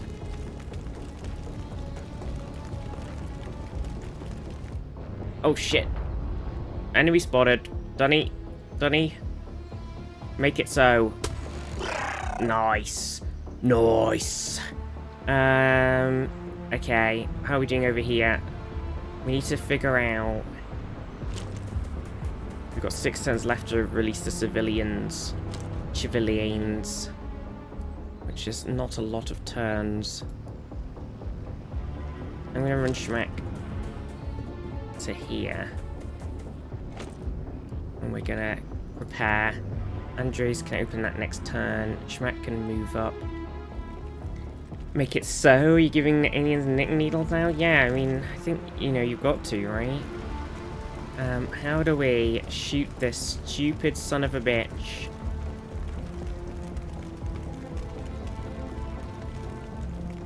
Is it worth risking this 60% shot? I guess it is. Yep, saw that coming. Okay, now Devil's bleeding and got shot in the ass. That's great. That's great. It's not great at all. Fuck, this guy is the worst. He's gonna shoot Devil, everything's gonna be very bad.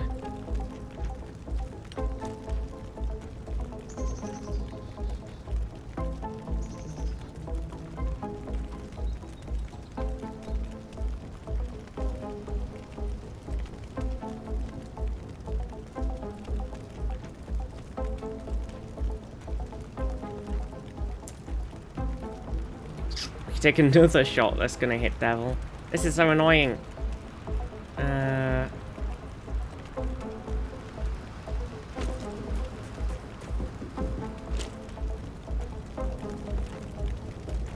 Okay.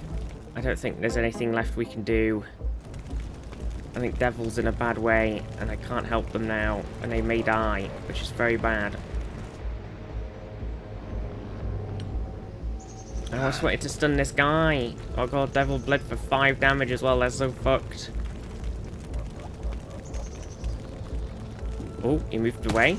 I shot a Carradine and missed a lot. This is good. Okay, hold Devil, hold.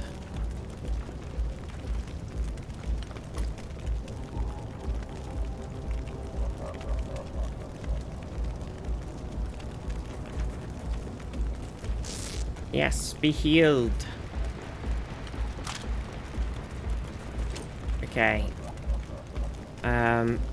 Do you have any... You can reload your pistol. Okay, let's see. What's the play here?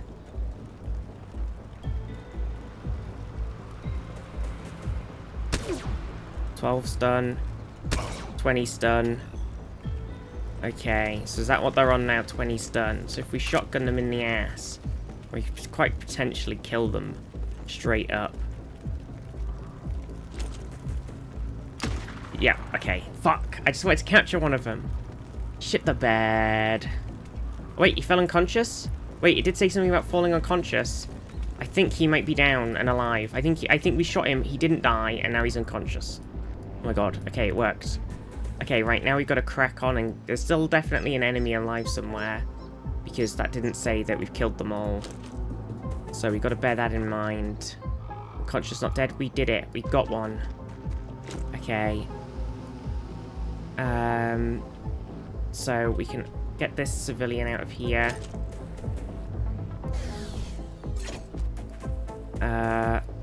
Bollocks. There's another one in there.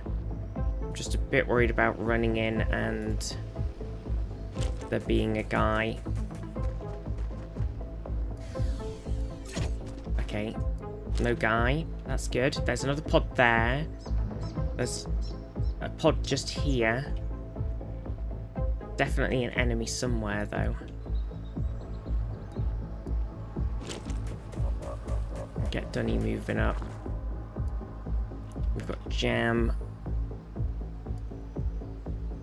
Jam could get to this door. And they're technically Overwatch covering this door with this pistol. Zaf's out of moves. Devil has some move, but not a lot. And Carradine hasn't got anything else. So that's everybody done. Okay. Okay, that's good. Here's the enemy. Okay. That might be the last enemy. They're not going to get a shot on Dunny if they go and open this pod, because they're not in vision. I think it's probably safe to jump back through here anyway.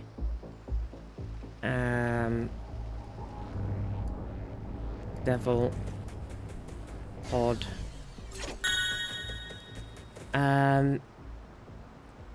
Al Extreme Error, thank you for the follow. Can we get in this door? Or we have to get just in the door. I don't think that's worth it.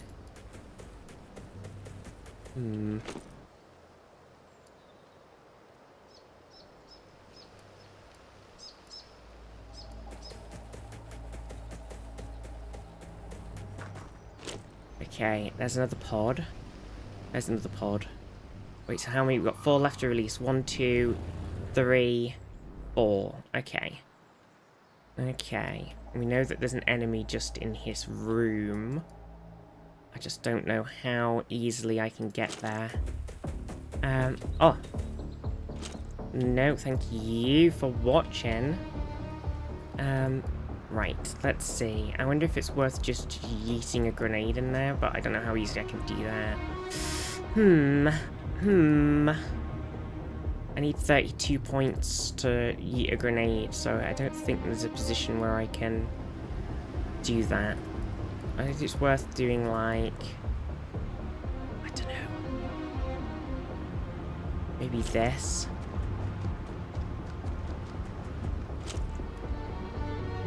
Okay. Right, Zaf. I think if you, how far can you run somewhere? I think just run into there. I think that might be the last enemy left. I think it's worth the risk. How many more turns? 4 turns left to release. Oh shit, can't actually make it to that thing, so I don't know where we're going to end up now. Yikes. The door will protect us. Praying.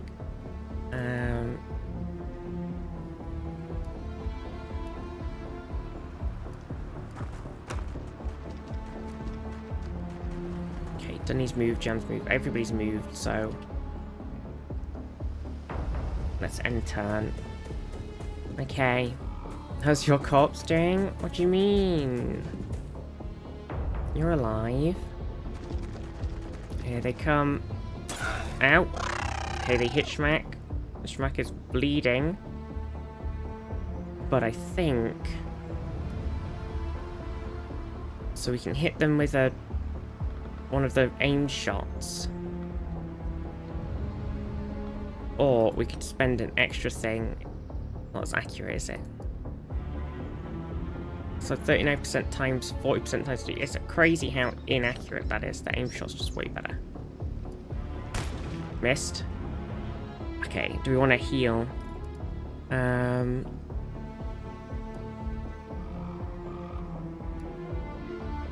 69%.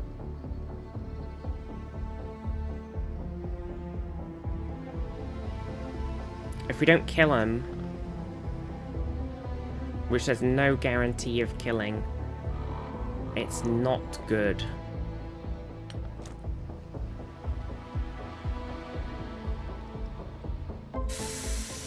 This is tricky. We have got Jam here.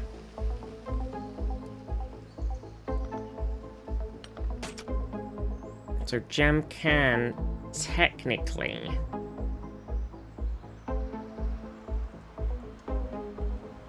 They haven't quite got enough.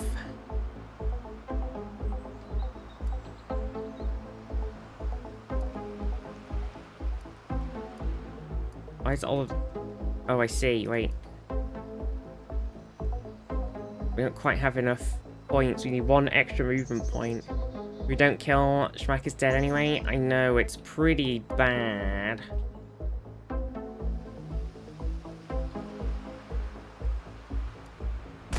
Okay, so Schmack has shot him.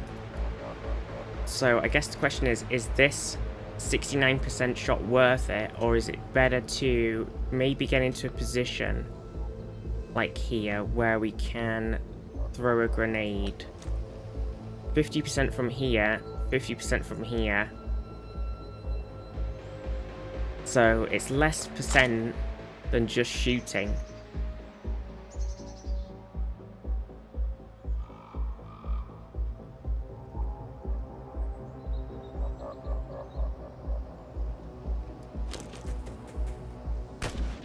Shit. Okay.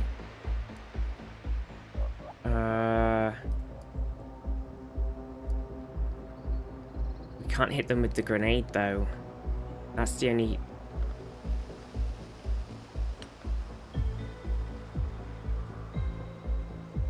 Got a 51%, 53% chance to throw 55% to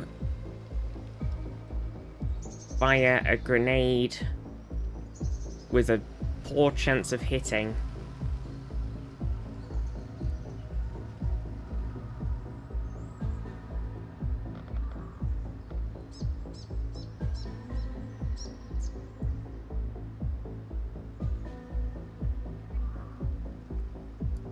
Fuck it. Come on, grenade. Don't let me down. Yes! Jam! You beauty! You saved Schmack's life. Okay. Thank God. Okay, Neth, open this pod.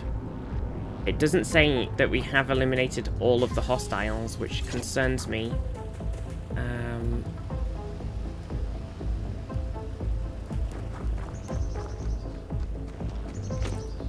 Oh, I guess we haven't because one of them's asleep. So we might be okay. We knocked one out, didn't we? So we haven't eliminated them. So we're probably actually okay, and there probably isn't anybody left. They're just having a little sleep on the floor. 4 pods left. So we can get that one. We need to get all the way up here for this.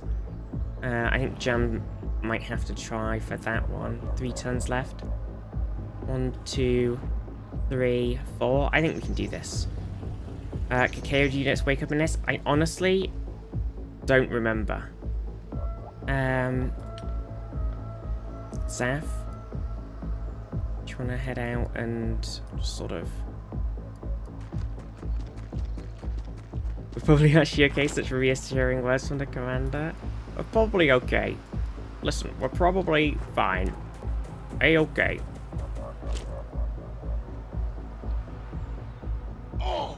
Location facts, okay. It's okay.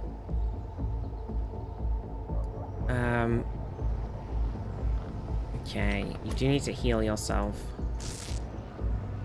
Which means you can't make it over here now. Classic. But we do have time.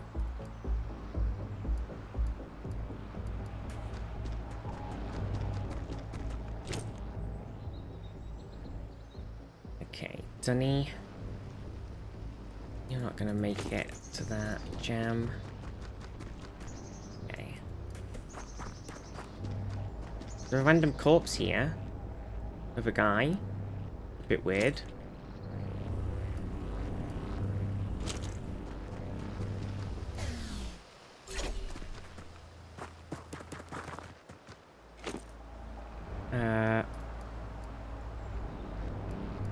Okay, pod.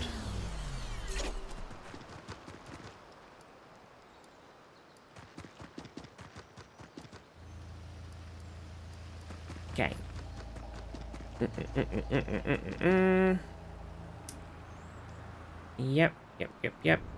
Yep. And then Zaf.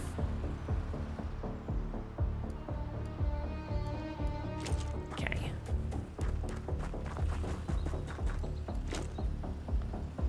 Approaching.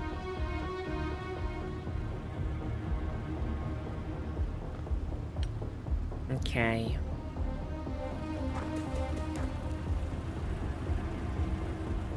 Yes, you didn't get an enemy activity thing, so I think everybody is dead, and it's just the guy who's asleep on the floor. I'm wondering why that guy's dead. It's fine. There's another dead body in there as well. Here we go. Right, so that's... Bam. Got him. Mission complete. There you go, so it was just the asleep guy. He didn't count as being dead because he wasn't dead. Sometimes the civvy shoot the aliens, yeah, but... I didn't see any other ones. But yeah, maybe that was just it. Nice. We did it. Everybody lived. Tiny bit of damage. Devil's wounded. Schmack's injured. We got a captured cleaner soldier. And some manted corpses. So, we should be able to... can't remember, is it in... That's the corpses. Maybe it... I can't remember how to do the captured soldiers-y stuff. Maybe it just happens.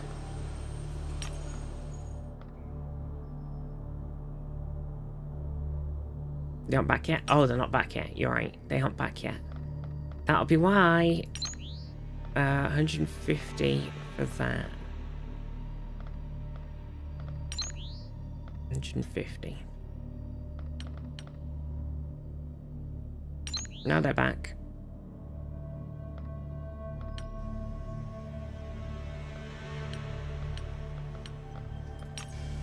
Yes, we got manted corpse analysis. Mounted.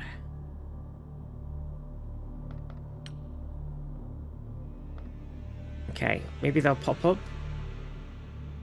There's always been something vaguely inhuman about our masked cleaner foes, Commander, but close observation by the captured soldier only makes this more obvious. Captive spends most of their time staring blankly into space, exhibiting no frustration at being confined within a specimen tube. They appear content to eat any meal provided to them, showing surprisingly little concern about revealing their face when doing so. The prisoner still seems capable of speech, albeit not particularly coherently. However, they provide highly resistant to our interrogation techniques, showing no reaction to physical pain, appearing oblivious to any attempts at psychological pressure. My suspicion is the electronic implant embedded in the subject's brain are capable of altering sensory input. Captive may exist in a dreamlike state, seeing and feeling only what their extraterrestrial masters wish them to experience. Cleaner soldiers may thus be unaware of the realities of their situation, fully capable of carrying out complex tasks, yet robbed of the ability to think for higher thought. If so, it is little wonder that the aliens have come to rely so heavily on these obedient thralls. Unfortunately, I believe these implants also provide advantages in combat. One suspects they improve marksmanship, The ability to ignore physical pain would certainly help explain the unusual durability of these troops. And then we got the Mantid, which is an alien species of insectoid origin. Small stature and fragile chitinous shell means their bodies are remarkably light. None of the recovered corpses weigh more than 50 kilograms. The biology of these creatures is fascinating, possess delicate fingers that can easily manipulate weapons and tools, yet maintain 4 articulated legs for a strange hybrid circulatory system. The shape of their jaws suggests they are of herbivorous descent, yet they can still generate sufficient force to sever a human limb in a single bite, Monka S. However, possibly their most noteworthy feature is their large compound eye situated on either side of their head. This appear to grant mantids an extremely wide field of view, allowing creatures to monitor large swaths of the battlefield for enemy movement, making them exceedingly difficult to sneak up on. They also possess well-developed brains and are likely to be surprisingly intelligent. A number of control systems covered from crash UFOs appear to be adapted for mantid use, perhaps implying the extraterrestrials utilize them as pilots. Thankfully, mantid physiology somewhat limits their threat. Chitin shell can easily be cracked and broken, and their bones or other internal structures to protect their organs. They are left highly vulnerable to many hazards of the battlefield. Rather skittish under fire, yes. There you go. Bam bam. And we got some stuff so we can do a operations point 1, which I think we should do. More operation points is more good. The shotgun's finished. One of them. Cool. Nice.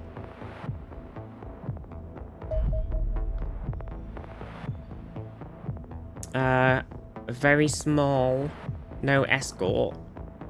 Launch interceptors. Angel 1, engage.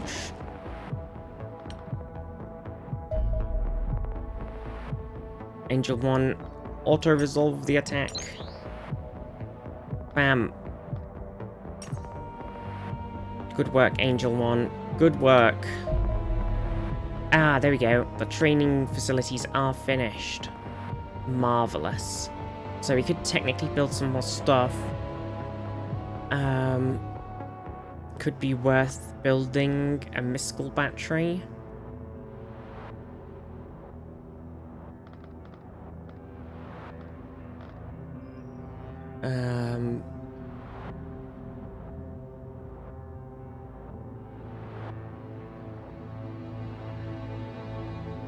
Or maybe in just another lab.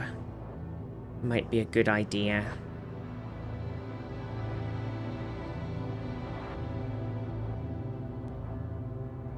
No, soldiers can play with trains in their downtime. It's true. Another lab might be good.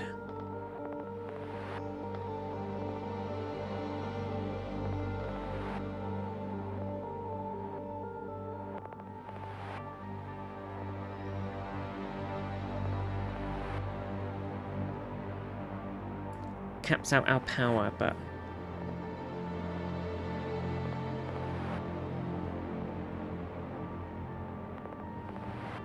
should we do it? Costs us a lot of money. It might be worth making another plane as well. It's tricky. I think it's worth it though. I think it's worth it. We need it. We need them.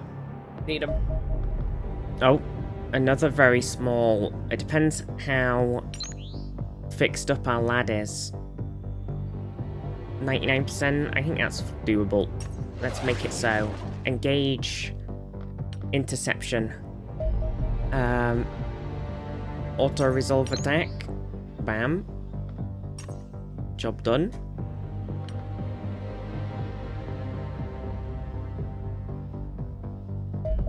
Okay, got some more alien alloys, which we need to make stuff. And some more alien alloys. We made a shotgun. We kind of need to get 10 more alloys, I think, and get the accelerated cannon for our aircraft. And we are going to need $500,000 dues to make another aircraft anyway. Have enough alloys? Wait, oh wait, we do have enough alloys? Oh wait, we do have enough alloys. We need 25 and I've got 35. That's the other way around. Costs $250,000 dues though. This is what I mean. It's very expensive.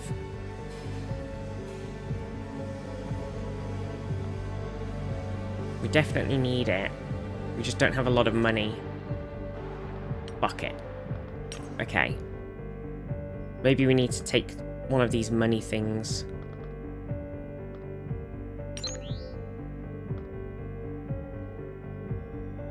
Oh, support effects -2 doomsday per day. Damn.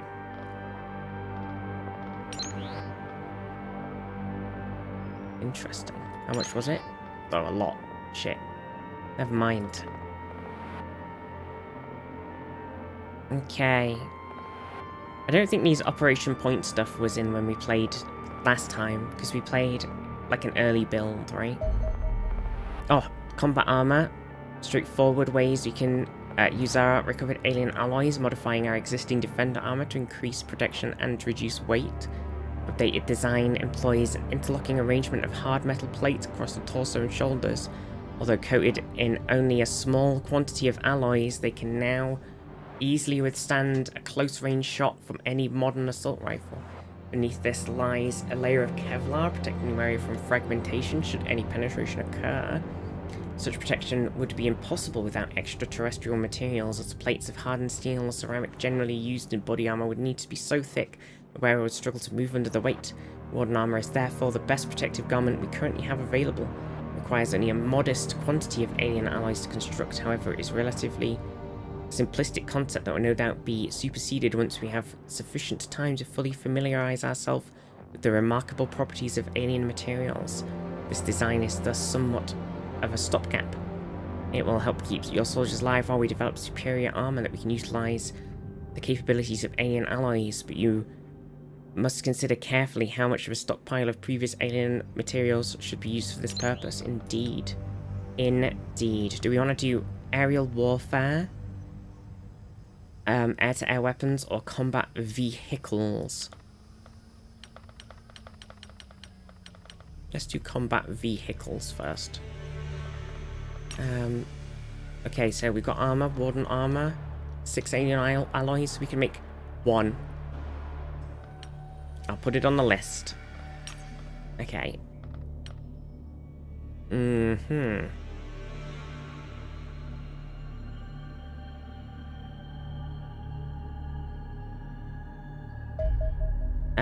VIP extraction. Cleaners are attempting to eliminate a journalist who's been investigating activities rescuing Nomad providers with information about the structure of a cleaner organization. Okay, so extract VIP, tropical biome, show mission things, safely move the VIP to the extraction point, loss if the VIP is killed. It's not possible to win the mission via elimination, as enemy reinforcements will continue to spawn continuously from turn 8. Aborting the mission before your soldiers have reached the dropship will cause a complete loss of the strike team. Monka S. Okay, we're going in. Right. So we've got to take Schmack out because they're injured. Put someone else in. Man, the center is not brave or accurate. That's not ideal. Let's see. Kind of need someone to be an assault, so if we've got someone with a good TU who's available. Accident. Okay, swap to assault. Not yes, thank you. Do I have any good stats? You're kind of very average. Which is then turned up as the hero of this campaign. True. Oh, we do have the pistols and the shotguns now as well. And the accelerated machine gun. I haven't actually got a heavy right now. But it's probably worth bringing someone as a heavy.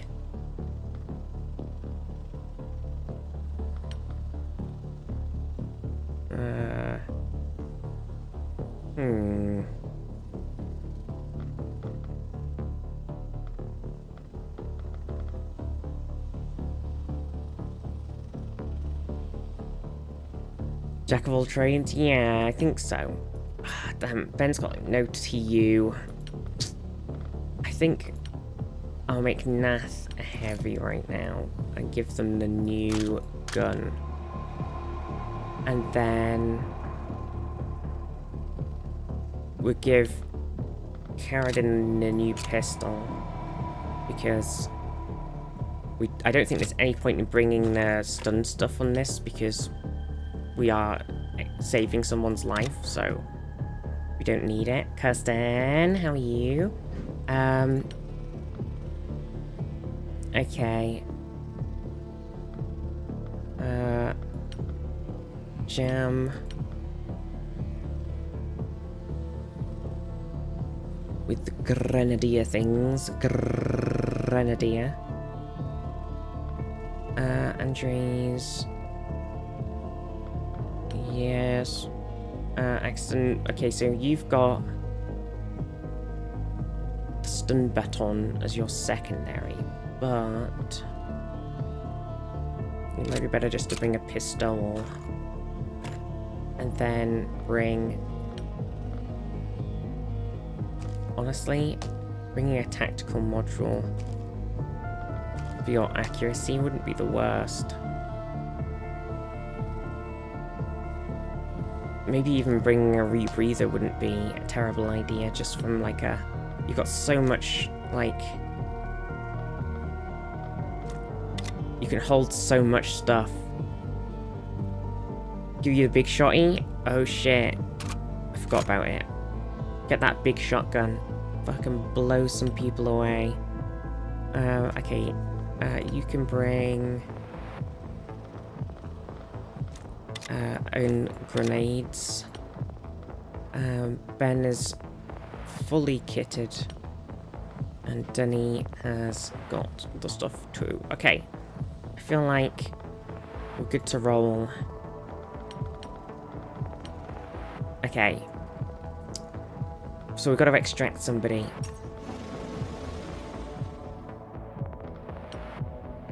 Let's see how this goes.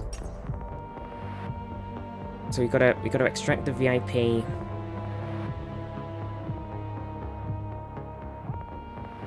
We've got to grab him, bring him to the ship. Don't let him die.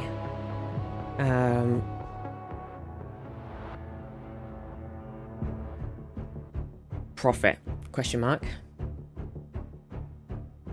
Quick question, everyone. Out of breakfast, lunch, or dinner, what would you put a loaded baked potato under? I would say dinner/tea, because I call it tea instead of dinner. I do need to have some lunch myself, actually. After this mission, I'll get some food. Commander, I've been tracking a journalist in the local area investigating cleaner activity. Unfortunately, it seems they were onto him. He's made it to the rendezvous point with your soldiers, but the cleaners are closing in. Getting back to the dropship alive, that information could really help us. So there's the ship, and we're here. Oh dear. No, she did the same thing. I know, that's what I mean.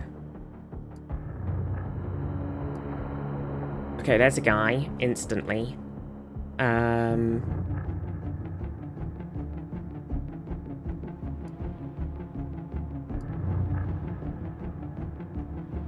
I feel like if we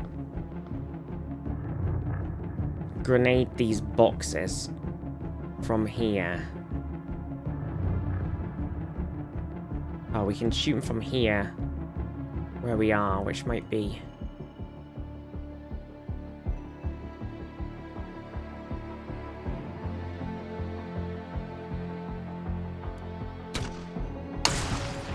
Okay. My plan with that is to break the cover of the guy so that we can shoot him. Gotten to turn 8 to...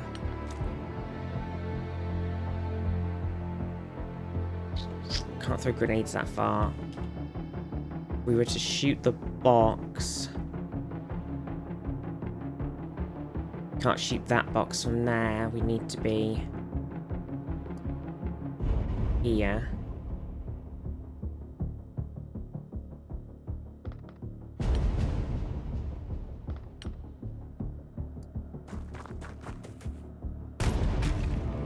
Okay, I mean, we shot it. We just didn't do anything useful.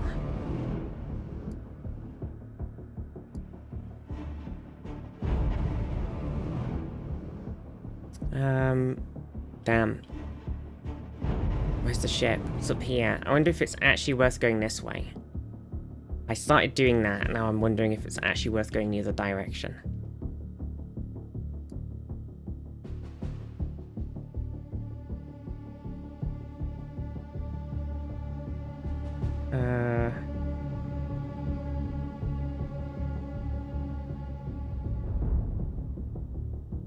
Okay, let's take Carradine up to this.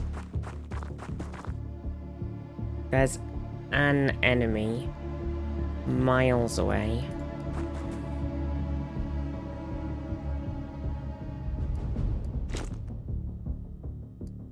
Let's see. I might bring Nath. I think going up this side bit might be better for us.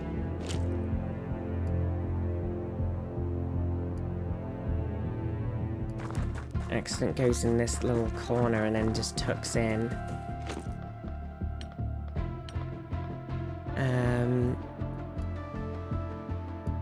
We have got Dunny. We need to get Dunny in a good sniper spot.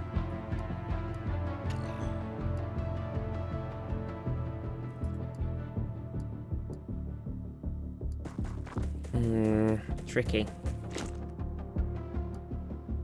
We need to get our very important person to be safe. He's very important.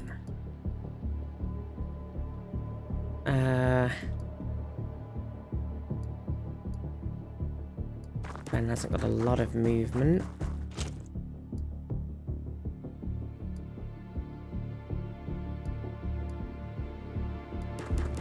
Okay, I feel like this is now the play. Let's make it so. I was like, if we can kill that guy in that room, then we could push up without... Oh, there's two of them there now. Look at that. Those sneaky bastards. Okay. There's another guy. Okay. Let's see then. We have got this machine gun, right? So, can we shoot it? Not really. Can we... We can run up here and shoot this guy with the shotgun through the fence. And then they try to shoot back at us afterward, which is not a problem. Okay, Dunny doesn't quite have a shot. Because of all of the crap all over the place on this guy who's 50 miles away.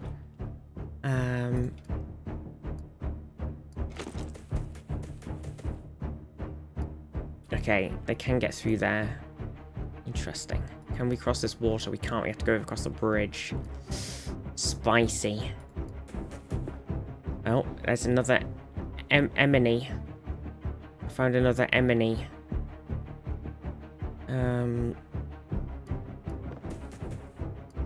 Okay.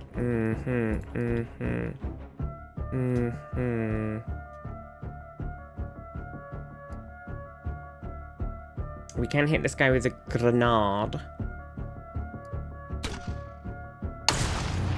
Okay.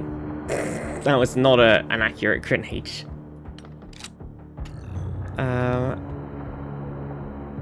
Zaf can shoot this guy. Okay, apparently Zaf cannot shoot this guy.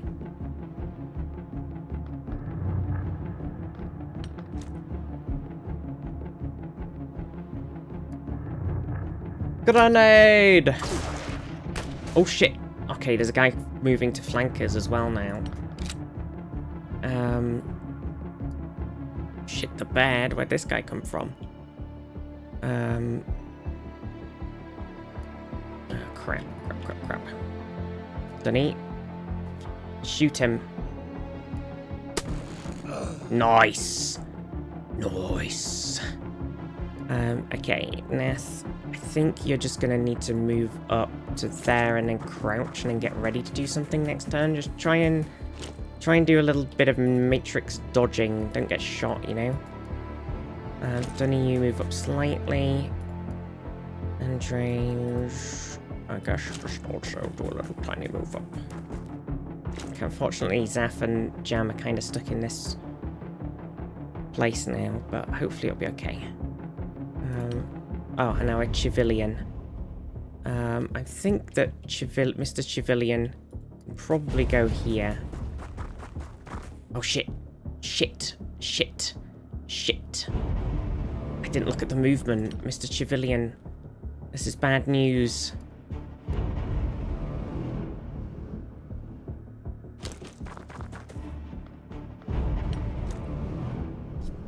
I could throw a smoke in front of Mr. Civilian.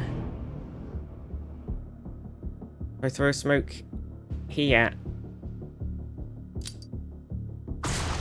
Okay, at least he is very unlikely to get shot now. So that's good. I think it's almost impossible. Keep your head down, Zav. Keep your head down.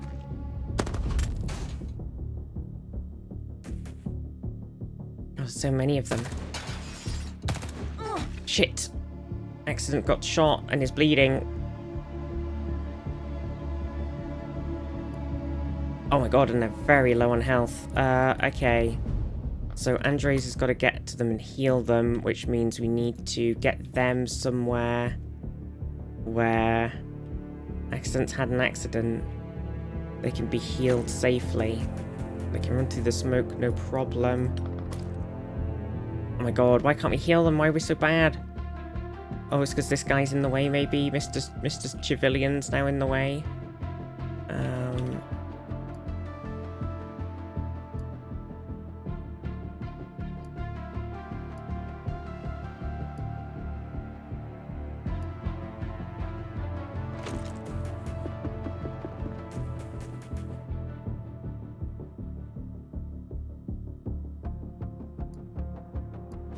Okay.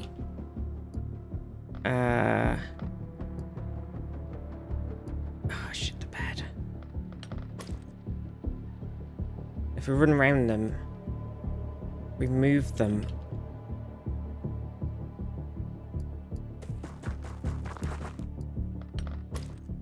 I still can't make it.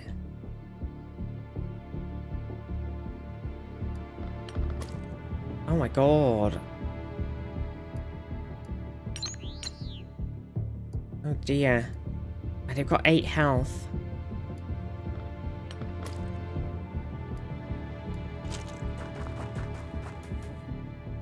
So whilst we can't heal them this turn, they should not bleed out. I guess that's what we've got going for us right now.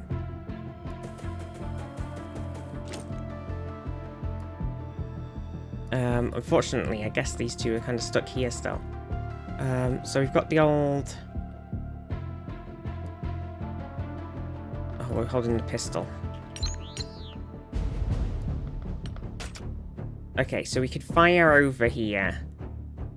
83%, possibly hit both of these guys. I'm gonna fucking risk it. Perfect. They're a bit armored, actually, so it's not the greatest. Zaf can potentially shoot one of them.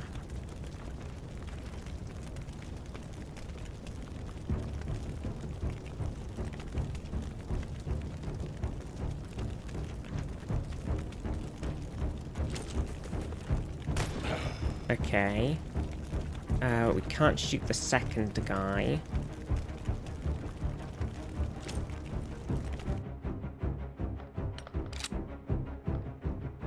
Okay. Everybody else apart from Nath has moved.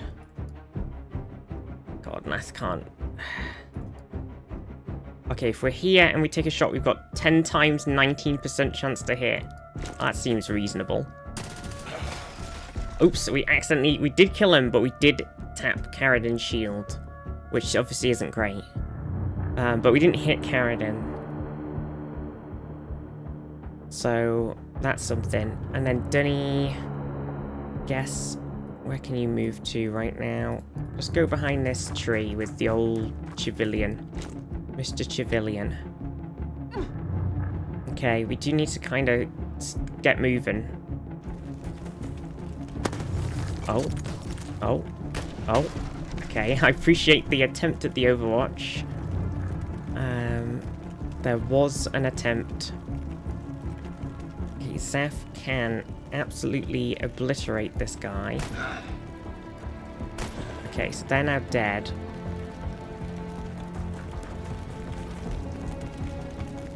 I'm a bit worried because I'm pretty sure there was another guy somewhere. Right?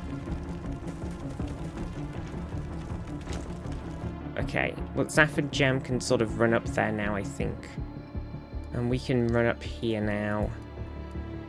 Really annoying fucking bridge.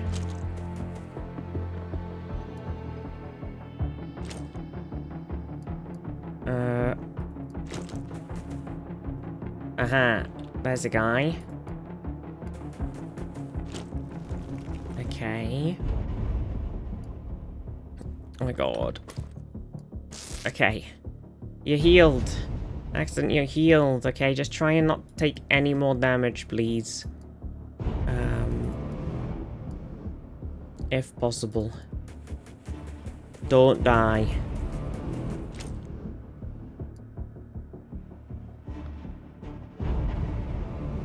Okay, we can't shoot this guy because of various objects, etc.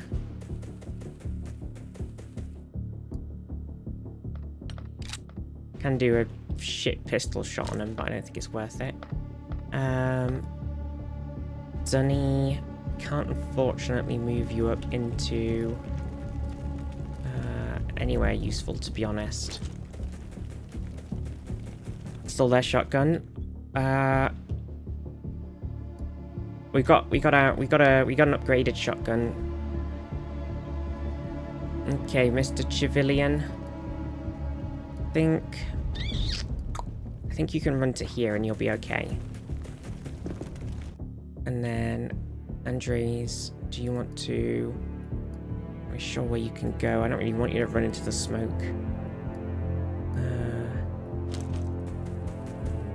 Okay. We got a couple of people sort of lagging behind. Oh, shit. Oh. Okay. Okay, that's fine. That's fine. So with our rifle...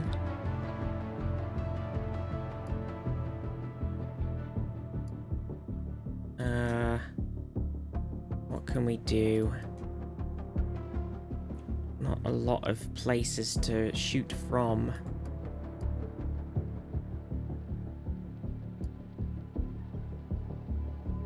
Very irritating. We do have the pistol, right? So we can... step up and pistol this guy in his face. Okay, or we could miss. Twice. Either way works. Pistol him in his face, miss twice. It's the same picture.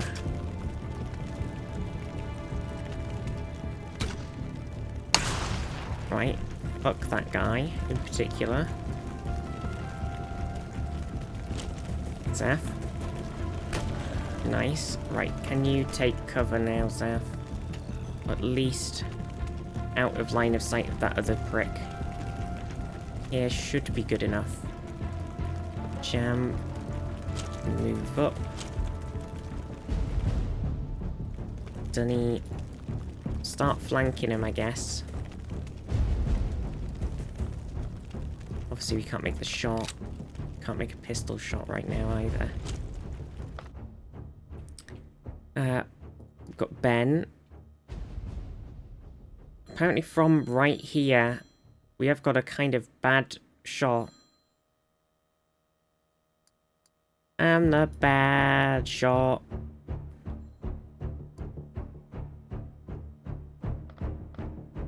We do have a grenade, right? So we could, if we move to like, what do we need to do? It's 32. So if we move to here, then we could 75% grenade. Maybe it would have been worth blowing up one of these things to open up the area.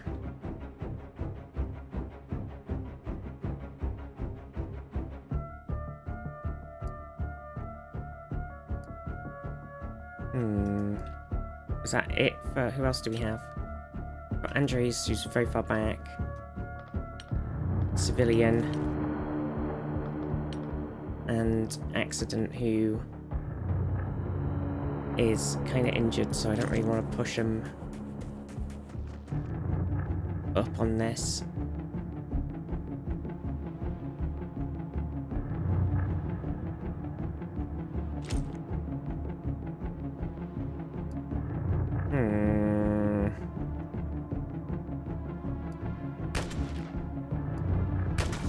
Fuck.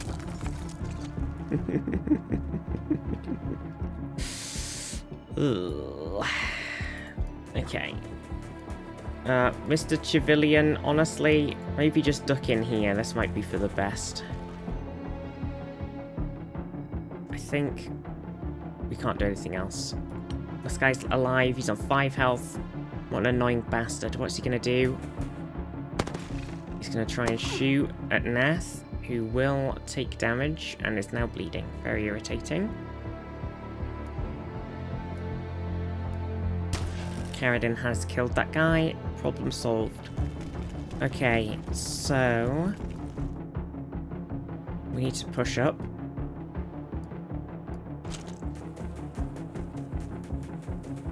It's 3 turns until reinforcements arrive, so we kind of got to get going, right?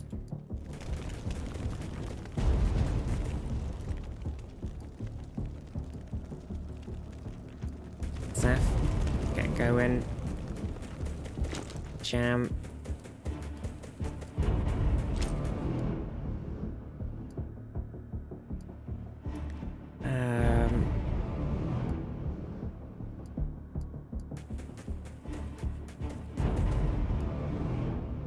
Okay.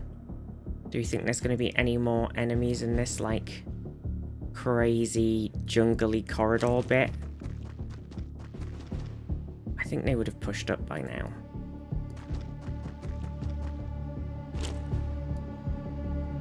It seems clear enough.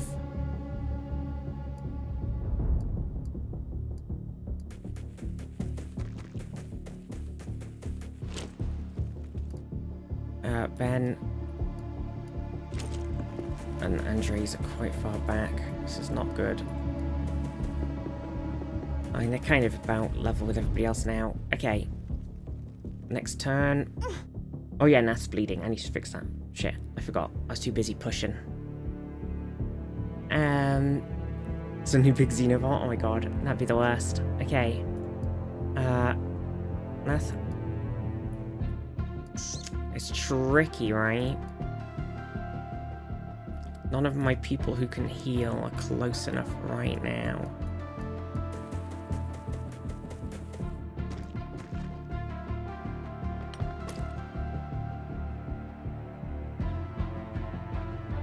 If I pull Nath back to, like, here, maybe can Saf can heal them. And then they can push up again.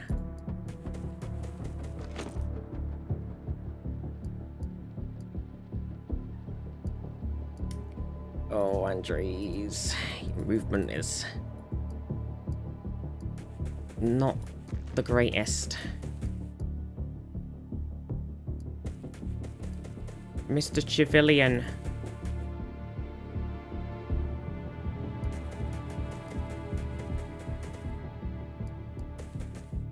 I shall defend you with my life, Mr. Civilian.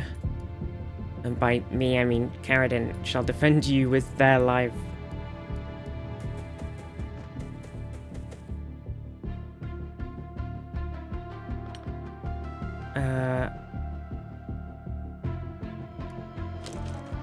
Jerk cheerful trades, oh my god. Oh, you fucking son of a bitch. Okay, so there is a guy. Noted. I think we're gonna end. Okay, it's fine. Oh, there's another guy. Okay, so there's two guys defending the ship. One of them's over here in this thing, and the other one's just here. That's okay.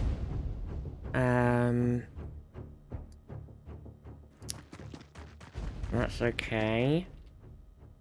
Reinforcements will arrive at the end of this turn, so we ain't getting... you know? Oh shit, this guy's pushed up. Yeah, we know he's there, just keep moving.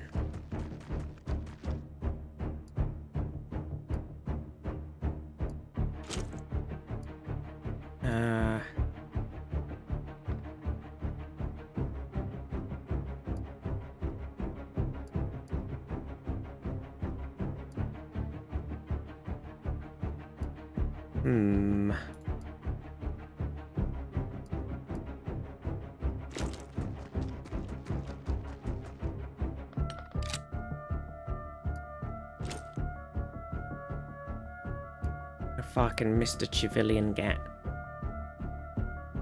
We need him to sort of make a break for it. I think putting him here is a risk, but I think it's a risk that is worth taking.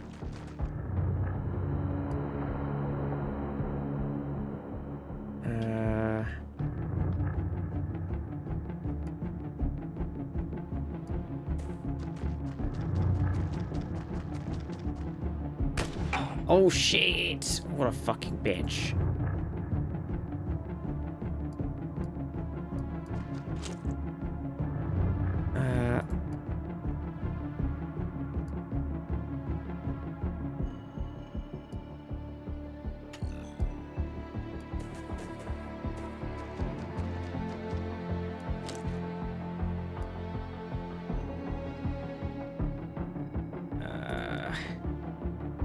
This is tough. It's tough because I need to get Ben. We really need to be, like, pushing up, so I can't really afford to not be as far up as possible. I'm not sure where the reinforcements are going to come from. It could turn very, very spicy very, very quickly.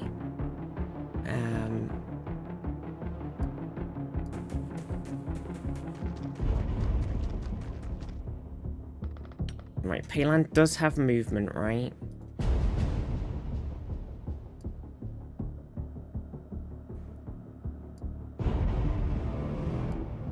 Like, we could get here and shoot this guy, but Payland will get shot directly in the ass.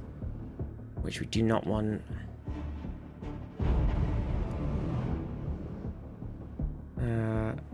There is like a tree here, though. There is something here, so if we were there... Oh, we can't. We don't have enough movement to do it. I'm just a bit worried about Payland right now. Okay, what have we got? We've got some smokes, some grenades. We've got an 81% chance to throw this grenade. That's not Payland. Sorry, Payland's dead. Sorry, it's Axton. Sorry, Axton. I don't know why. I think, did Payland have a shotgun last time? I've forgotten. My brain's in... I think I've, like... We've played too many games. Payland always is the person who runs in with a shotgun. But it's not Payland, it's Accident. Payland's been dead for years. No!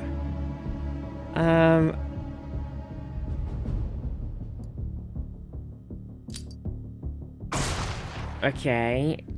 So we have grenaded them slightly. I'm not sure how much help that is, though. I'm a bit worried that Payland may get shot by this prick.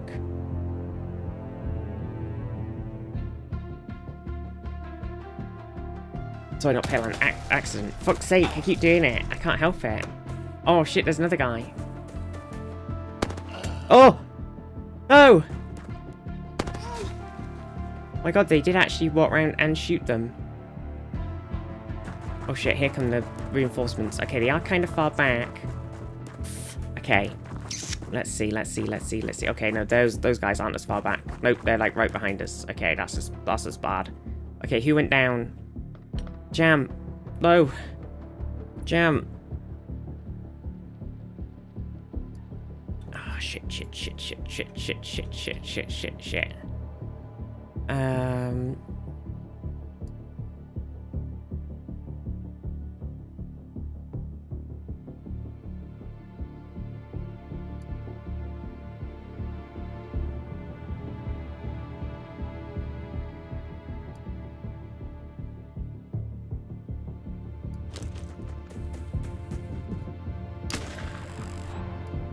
Okay. Accident has killed that guy and is now on the ship. Okay, so... we can't quite get... oh, we might be able to if we move other people. I'm trying to think if it's worth... if we have somebody, like maybe Nath, who could drop everything and pick up Jam's body.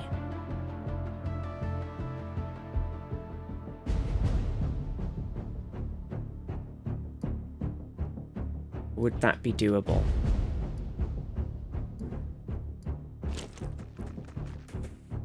Okay, so this is where those two fuckers are. We have a stun grenade. Let's see. We can't get on the ship this turn. That's just not going to happen either way, right?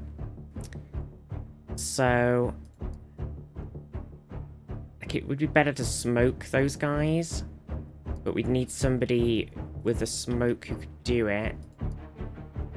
So if Zeph was here and had the smoke, they could drop it here.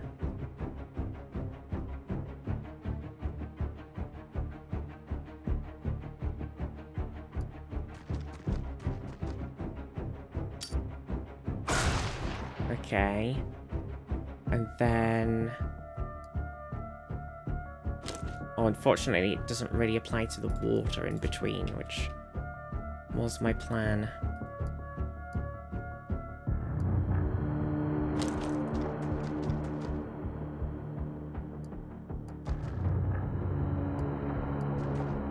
Okay, so if we pick them up, if we drop...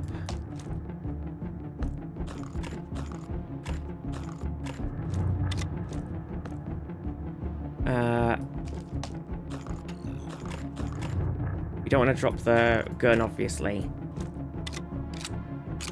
Okay, we've got rid of the time unit penalty and we picked them up. Okay. Okay, I think we can get them out. The book on war was never composed in this world. True. Okay. Okay, Mr. Civilian. We can't quite get him on the ship. I think it's partially also because Carradine is still technically stood in the way. I think Carradine just goes for the old tanking maneuver. No, it just really doesn't want him to run this way.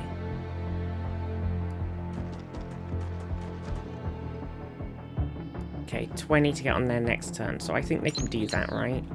I think that's fine. So they're there. Dunny.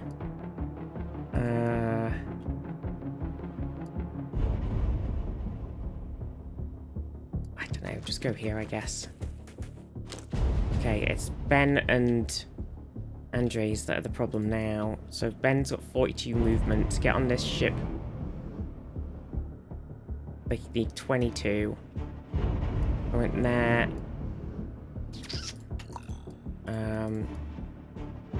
From here, can I get on it? I don't know.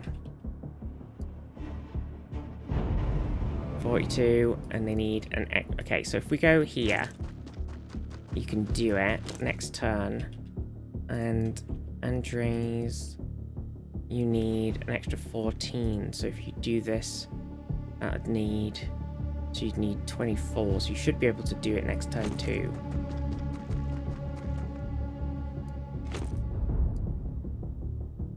Okay, so everybody should be good. Those guys shouldn't be able to really shoot through the smoke.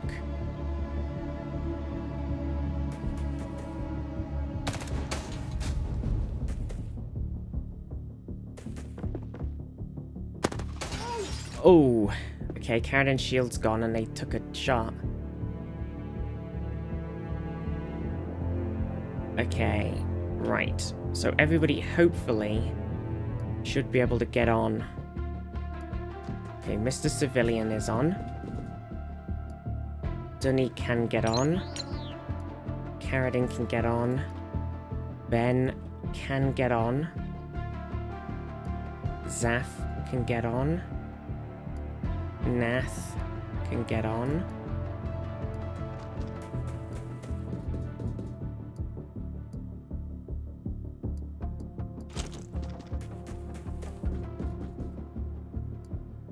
Andres can get on. Zaf. Carradin. And Dunny. Don't forget Dunny. Okay. Whew! Oh my god, that was getting a bit spicy at the end. Just the extra 3 guys that were camping the fucking extract. Pretty mean. Pretty mean. What a bunch of meanies. Okay. Good, you don't have to have someone run up and pilot the ship? Yeah, true. Oh, Jam died. See, I brought them back on in the hope that maybe they would live. Jam, I'm sorry. You got really just randomly popped at the end there. It's very sad, actually. It was such a random shot. God damn. God damn.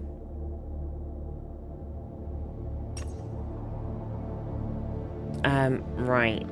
What do we want to spend our current juice on? We could do engineer, science, money, soon.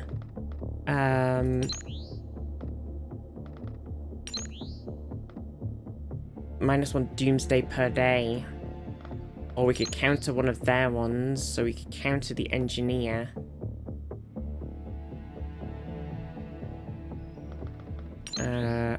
Counter the scientist. I feel like we're gonna need money, right? I think maybe we should... I don't know if it's worth getting some more intelligence to get more operation points, so we could do 2 more, so we can get another 3 operation points per day. And that takes us to... 17.5 per day. Which would be good. It's just... But then I'm like, do we just need some money straight up?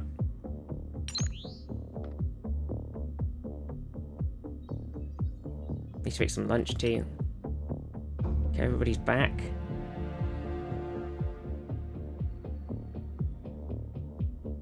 Okay, we could get money. The hangar's been built. Okay, so do we do money then? Monthly funding. I think we spend it. And then I think maybe we save up the next 150 for more points per go. Okay. Combat vehicles is going. We're engineering some stuff. We got our soldiers. We could recruit. We have lost 2 people.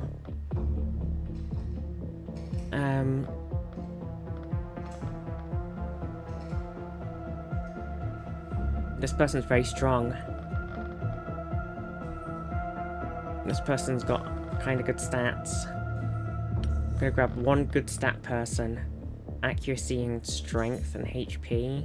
Sophie's very strong. Very, very bad at shooting, but very strong and accurate. Is there any value in strength? It's like a very melee focused. I guess we can like stun baton people or whatever. I don't know if it's a weird... I mean, strength helps you carry more as well, which is a big thing. It is carry capacity. but they've got terrible reflexes, which is fine. They've still got good accuracy. Fuck it. Bonk batons, yeah. Okay, so you've got 2 namers. So I guess where are we at on the list? So do we have? We've got Ruskin. Did we get Age in? Yes. Did we get Mimer in? Not yet. Right. Yeah, okay. So we want to get Mimer and then Halcyon. So where's that other person who we just recruited who isn't named yet? There. Okay. Okay. Mimer. Okay, there we go. And then unnamed other person. Zach Mitchell. They're now Halcyon. Bam. And then Sandbar is... Oh wait, Sandbar did a posture check, so they wasn't even on the thing we were already in, maybe. Messing up my list, random posture checker. Okay, cool. I do need to make some lunch though, so shall I do a very quick burb, and then return with some sort of sandwich? Do you want to do a words on stream whilst I burb, or do you want to just do a chill? What do you want to do? Words on stream. Words on film. I'll put a little words on stream on while I BRB.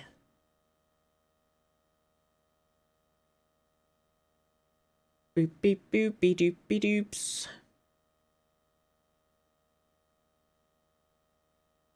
It's syncing. There we go. Ready? Okay. We will Xenonaut more in a minute. I'm just gonna make a sandwich.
Um.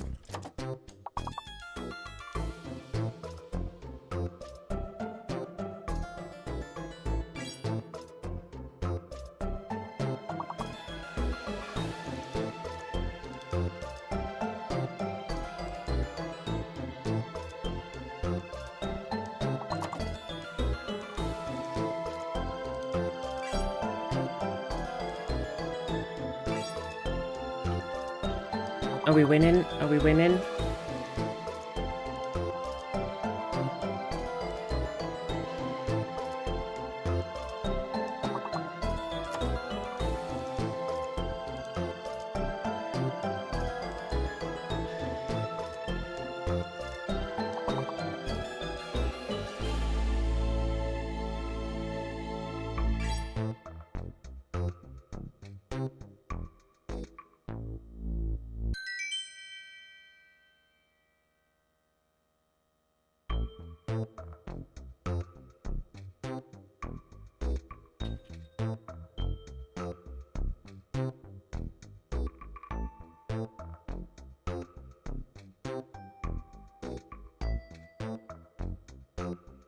So I was checking my massages.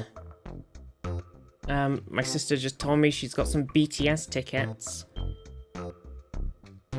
Crazy.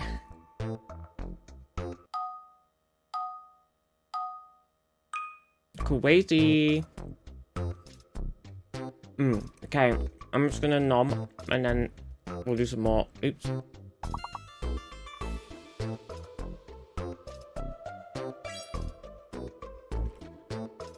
Oh my god, Georgie.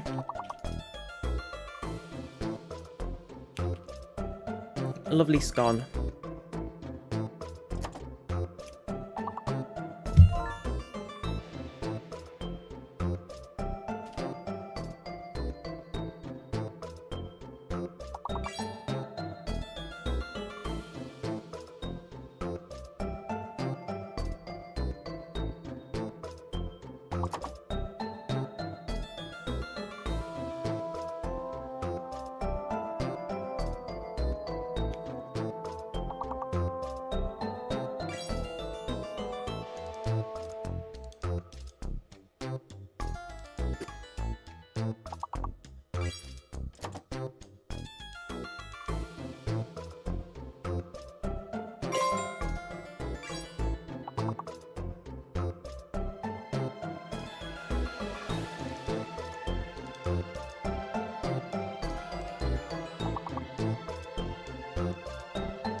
Goosey wants to sit on my knees. He's needing me.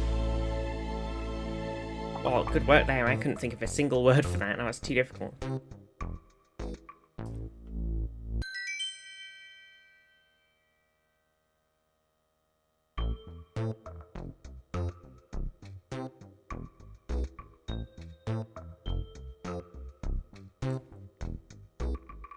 I'm gonna have a little sit down, Goose. Good boy.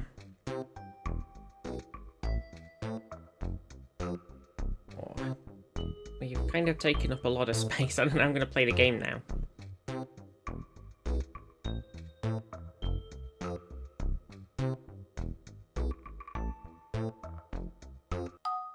Sorry, I could have continued, but I was eating. Oh, my mum.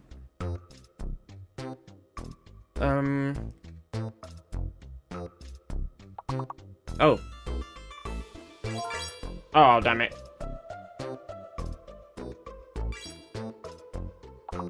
Too difficult to take balance with one hand.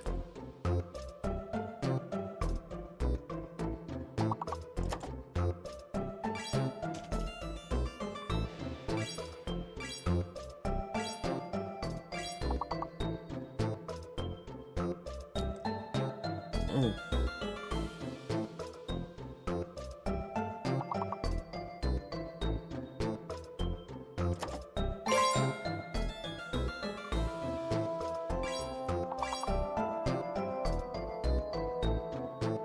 Oh no, Tom, you were too quick.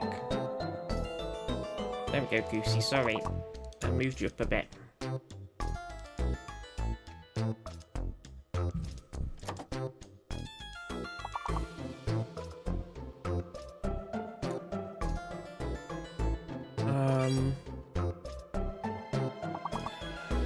Oh.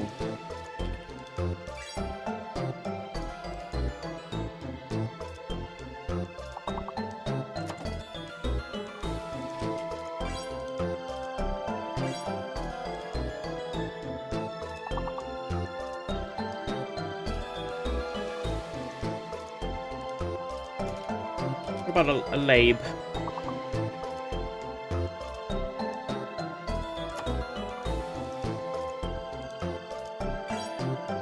Acne.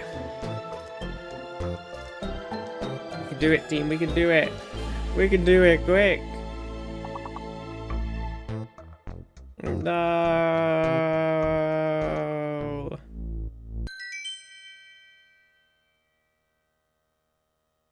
Oh, we got 3 levels though. We're doing it. Okay, I have consumed food.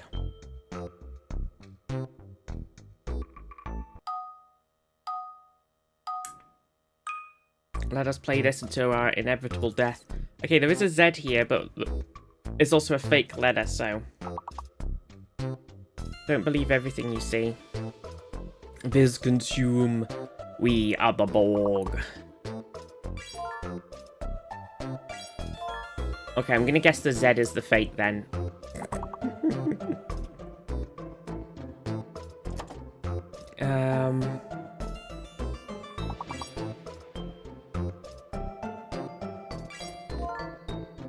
Wait, quick, Paylan, do read again. I think you were locked out. Quick. Send it again, send it again.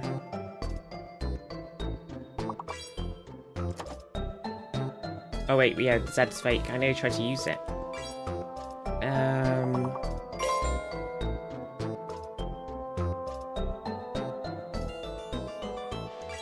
Beer, Bear, Battlestar Galactica.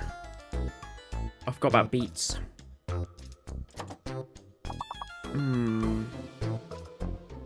Wait, we can do Bear. Bear and Bear. Okay, we need something between Bear and Bray.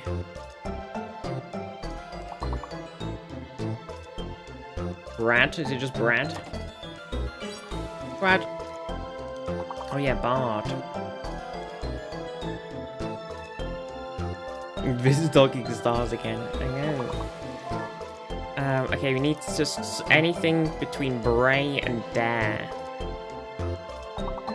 Like bread, yeah, with a weird spelling of bread. Oh no, it's not weird spelling, no, because it's like bread, you know? The other word that sounds like bread, but it means bread. In a lab. Okay. Nice. We got 5 levels, we got perfect, we're fucking doing it, alright? We're fucking doing this. Bread, not bread. Okay, there's a fake letter and a hidden letter. What the fuck?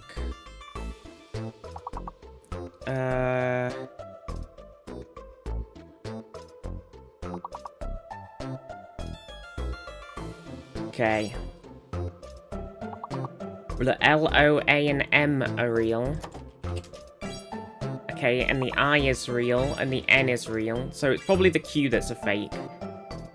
Do we have the... question mark?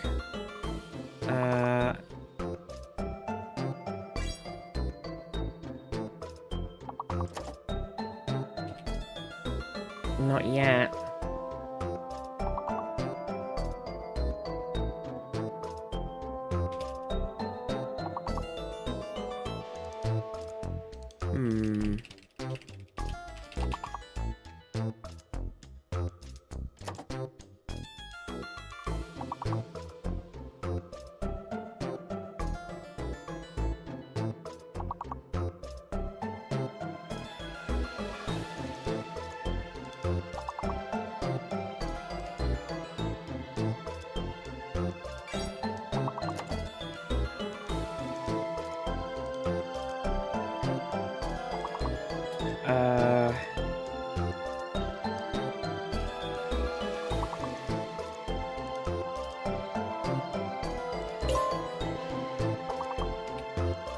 Oh, it's an N. It's two N's. Does that help?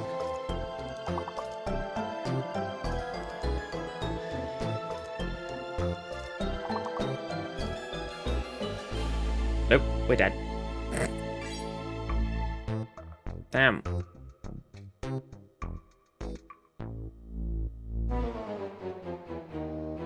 Well, that was a really tough one. Two N's. The only reason they would have been useful is for the fucking, like, 6, 7 letter words. Ridiculous. Fucking ridiculous. Okay, Tom, number 1, Payline number 2, K number 3, Cursor number 4. I managed to snipe a couple there, got number 5. Andres 6, Nath 7. Nice. Good bit of lunch words on stream. Bam. We're back. We're back in Xenonauts. That's it. Instantly. Just bam. Like that. We're still recording. Yeah, get hydrated. Okay, so we've named new people. We're back in the geoscape. Let's see. We finished a pistol again. That's good. 19 days until a funding report, so we're kind of just... I think it's tricky because we're in like the sort of try and get things ready mode right now. The Mars combat platform, the Mars Mechanical Armed Reconnaissance System, is a remote-controlled armored vehicle small enough to be carried inside a dropship, faster, tougher, and better armed than any soldier. To be a worthy addition to our tactical teams, the vehicle is designed primarily for scouting work, compact and highly mobile. It can advance in front of your soldiers to sight enemies and draw out overwatch fire. Given its strong armor and relatively rugged construction, it is significantly more resilient to alien weapons than the average human. Upload payload to the Mars. True. When it does encounter enemies, the Mars usually has 2 methods of dealing with them. The more mundane option is the auto rifle. Little more than a standard infantry rifle, with a high-capacity magazine and better recoil stabilization. The other option is the rocket pod mounted atop the vehicle. Although the Mars can only carry 6 rockets into battle, each of these is tipped with a powerful incendiary warhead that will demolish almost all terrain within its sizable blast radius. Though it only deals mediocre damage against enemy units, it is very effective at breaking their armor. Additional weapon variants are also available. The Mars is heavy enough to be able to smash through most walls and cover objects as if they were not there. Nice. And a sentry gun, although I shall refrain from commenting on the pathetic attempt to defend our previous facility from the cleaners, I nonetheless thought it prudent to bolster our defensive options. Perhaps these efforts will help avoid a repeat of such failure. Thus I present the sentry gun, an affordable and robust vehicle intended specifically for protecting our bases. Being a far simpler design than the Mars, it's significantly faster and cheaper to manufacture while still retaining most of combat performance. Much of the simplification arises from the use of wheels rather than tracks. Reduces overall cost and complexity while providing the weapon an elevated firing position. It improves accuracy, Downside is the design is prone to toppling over when traversing uneven terrain.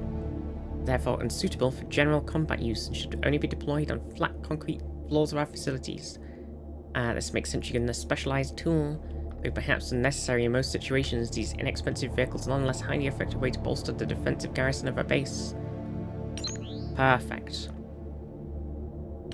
And then we can do aerial warfare. 13 days on that. Engineering still cracking on. So the Sentry Gun costs $40,000 dues, and the Mars combat platform is $250,000. It's very expensive. We can rebuild them. We have the technology. Dear God. Okay. Okay. Let's just... Yes. Can't really do much else right now.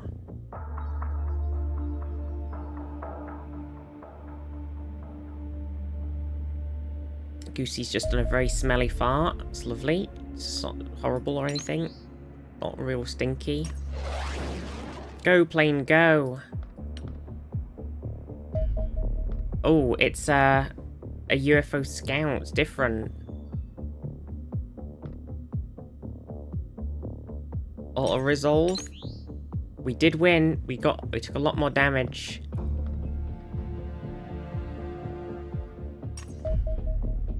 And now this crashed UFO is likely to contain valuable alien technology and resources. Deploying combat team to eliminate any surviving extraterrestrials at the crash site will allow the recovery to begin.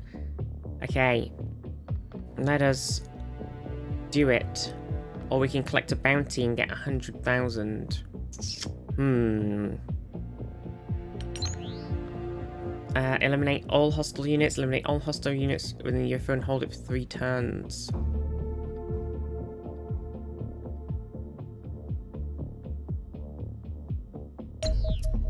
Do we want the bounty or do we want the stuff? Kinda both. Let's go and get the stuff. We can do it. Okay, so we've got Carradine, who is now apparently A-OK. Then we need to bring some other people. Anybody else? Man, Antichrist has some terrible accuracy, I will say.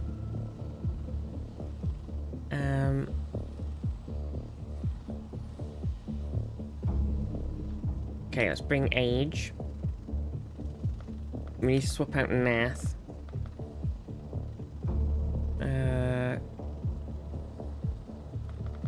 Bring Halcyon.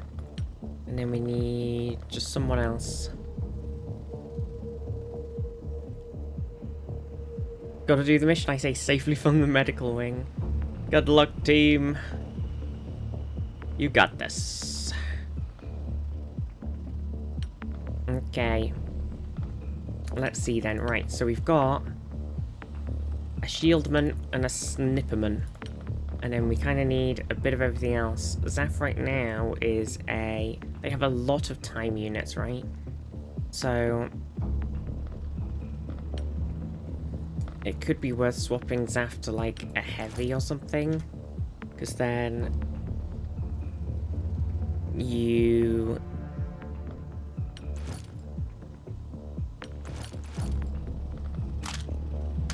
are still got a lot of movement, which I think is great when you've got a heavy weapon, because shit's real slow. Okay, and then let's see. Age, Entrees, Mima. Oh gosh, Mima's got like terrible time units. Just fucking terrible.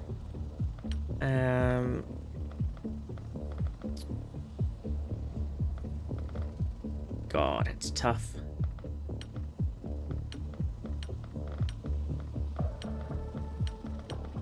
I think somebody's gotta be our grenadier and somebody's gotta be an assault.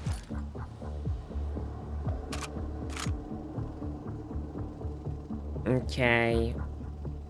So we've got Halcyon. Give them... Wait, it might be worth... I think it's worth bringing stun stuff for this mission? Probably, right?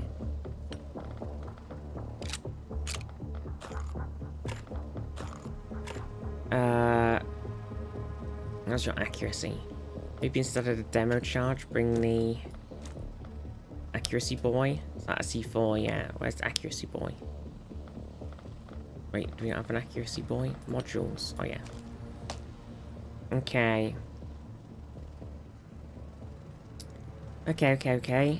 Let's see.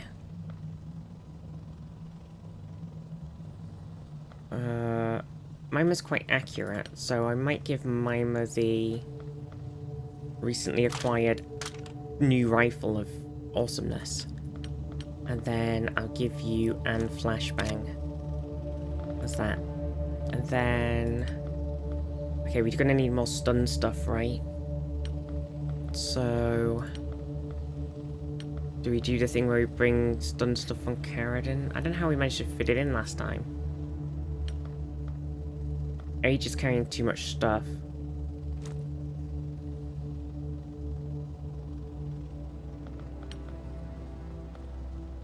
Flashbang? I hardly know her. Hey up.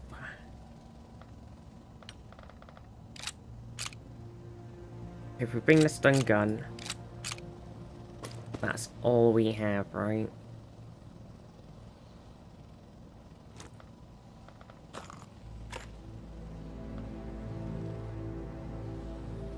Okay, 2 stun guns.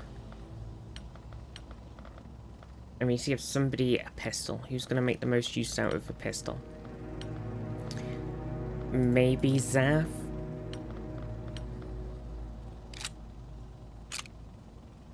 Okay. Okay. Is that everything set up? Rifle... Pistols... I think so. Okay, I think we shall send it. Godspeed. Get that fucking thing real good. Okay. Okay. So we gotta either kill all the hostile units or kill all of them that are inside the UFO and then sit inside it and hold it for 3 turns. Oh, I remembered how hard it is. Actually, the demo, me swapping out the demo charges was probably a mistake. So I just remembered how frustrating it is to get inside and blow them up. Oh, we don't have a grenadier either. Oh, I might have made a little boo-boo. Our soldiers are approaching the UFO crash site. I implore you to consider the scientific value of the wreckage while eliminating the surviving extraterrestrials. My work is difficult enough without your men carelessly destroying invaluable alien technology. I hear what you're saying, but I'm gonna carelessly destroy some invaluable alien technology, so... Oh, there's an guy right there, and he looks pretty mean. Zaf can take 6% shots at this guy. Is that worth it? Not the best. We can straight up try and shoot him from here. Okay.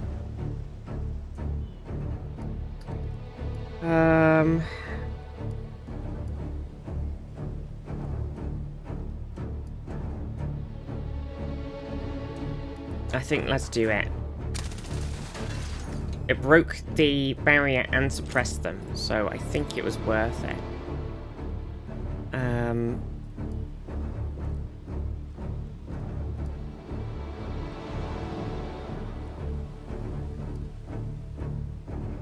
It's getting closer to them, that's kind of the issue now. I didn't realise they were there when I moved Dunny, otherwise I could have just snipped them. A bit annoying. There's not really any cover either, so if we kill them, we're gonna have to kill them, do you know what I mean? If the plan is to kill them, they gotta die. I could go here and shoot them.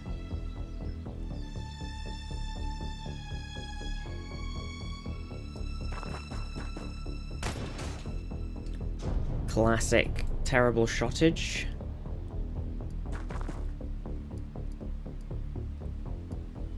Okay, I think we've got to do this now.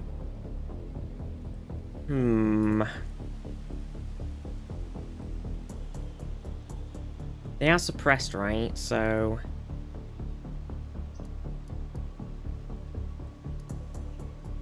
maybe it's okay.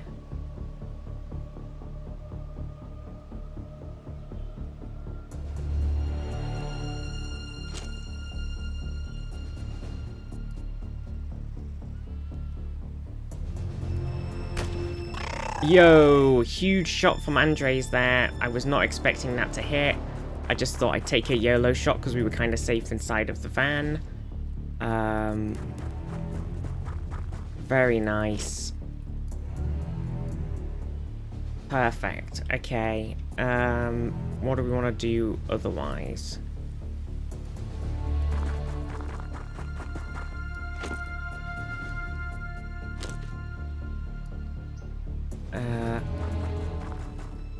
Okay, the side, it is sort of the edge of the map, so I think we're kind of protected on the flank.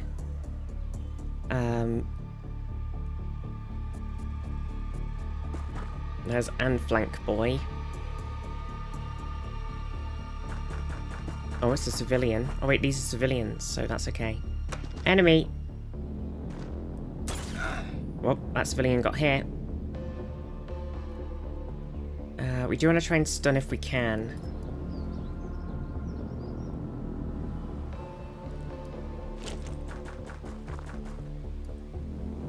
Not see anybody yet.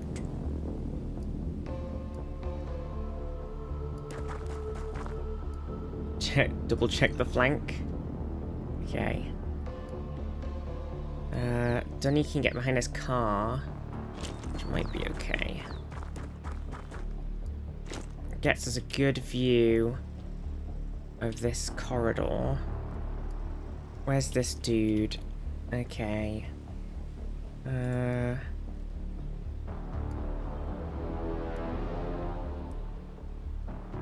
Right now we have a 30% chance.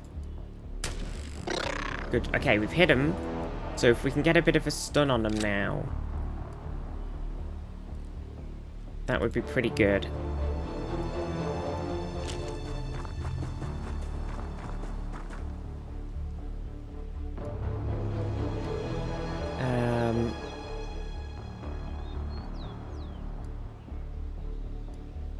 Don't know if we can. It's quite a short-ranged pistol, the stun gun. So somebody's gonna have to take fire before we actually hit with it, or we just kill him.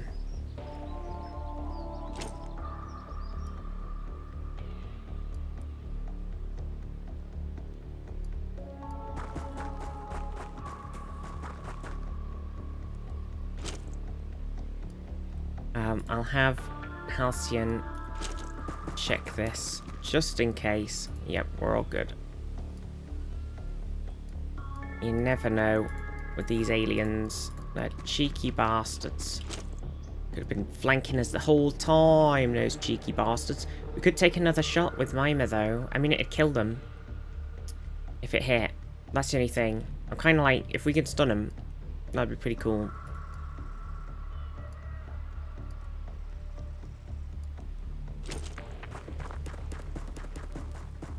Oh my god, and flank. Oh no. What do you mean?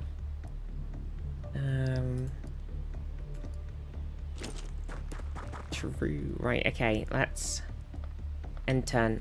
Ending turn. There's a civilian with no gun. They've run off. They've gone inside. I'm sure they'll be safe in there. Okay, oh yeah, they could have... Oh, they killed them. Well, there goes that. Oh, here's another one. Oh, that hit Carradine through the shield. What the fuck?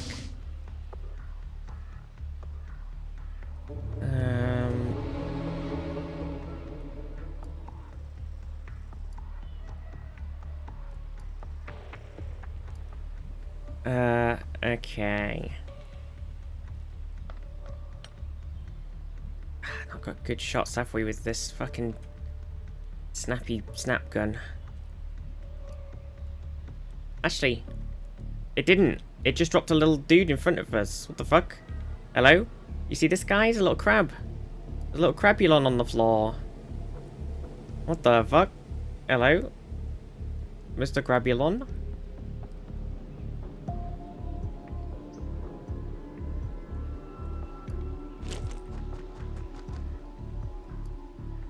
What the heck? Yeah, threw a little friend at me.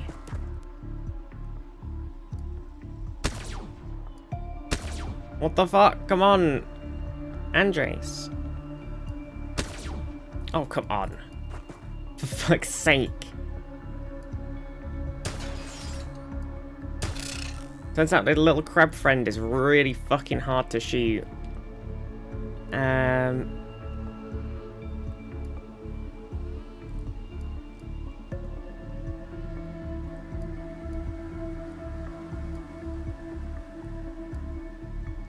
Let's see. We've got a 41% shot there. And if we move, we weirdly have a worse shot. Or a 31.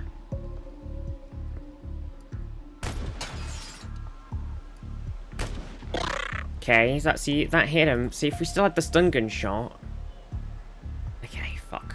Okay, we killed Crabulon. I can't shoot the other guy. And I can't really move.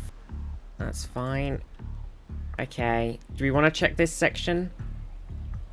Kind of. There was a civilian in here, right? So I'm sort of partially thinking it should be clear.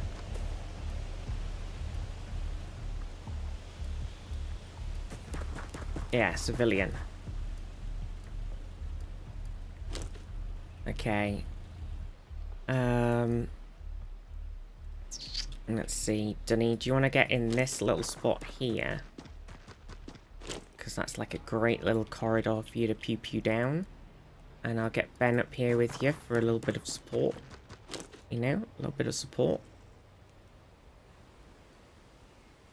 It's a bit annoying this, but can't do anything about it. The bloody bush in the way. Halcyon. Do you want to just... I don't really want you to get shot at. There ain't no way in hell you're making a pistol shot.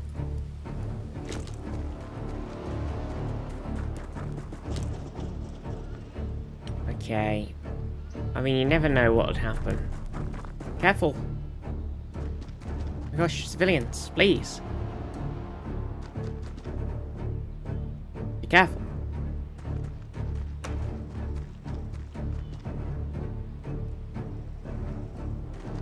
What's the little B-drill gun guy gonna do? He's thrown another little lad at me. There's another one. Oh, he shot. He missed.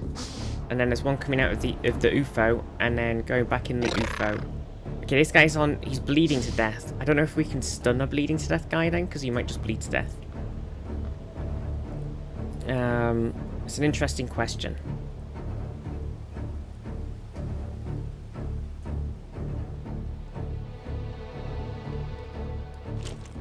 Let's see if we can hit him with the stun. He's gone out. Good night. Well, he's unconscious. Whether he lives... Okay, there's that little fuck gone. And then there's this guy in here, right? So we can just shoot this guy. Fuck you. Oh. Shit, that's all our shots gone. Panic.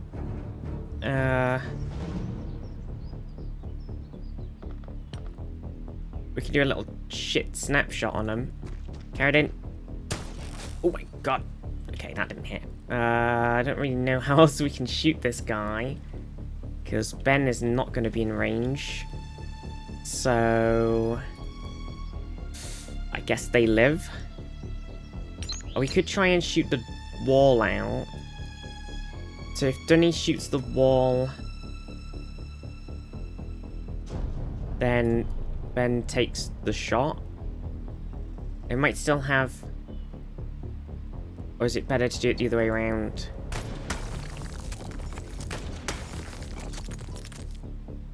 Oh, it was better to do it the other way around.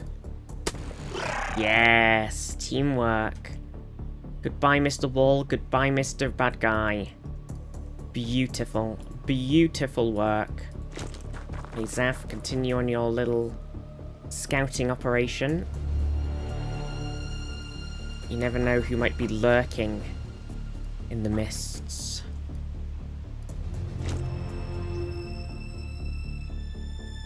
Dunny, I mean, it would be nice for you to move up, but I think just stay there. Ben can't do anything, Karen can't do anything, Andres can't do anything. Age can do something, but not a lot, actually. So just run in here, in this little barn, keep your head down. Mima, run up behind this little feeder, keep your head down. End your turn. Job done. Civilian. Shuts the door, okay. Other civilian. Runs inside. Other civilian with a gun. Enemy.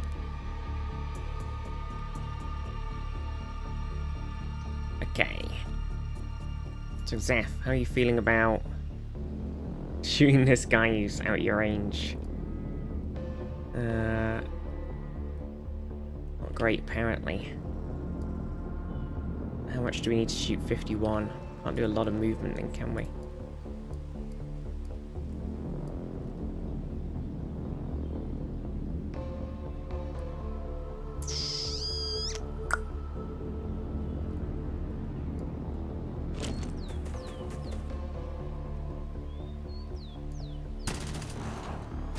I mean, we hit it. Maybe it's be killable in the future. Right, where should we put Dunny? I'm trying to think, like, maybe we can get Dunny set up to... Dunny goes like here, can they in the future do like a shot maybe? Might be a risk. Okay, hide behind here instead. Ben, you run up to here, do a little crouch. Carradine, you could do a bit of a scout, a bit of a scouty scout. Check the back of that, clear. Check the back of that, clear. We do know there's a guy inside the spaceship for sure, because we saw him.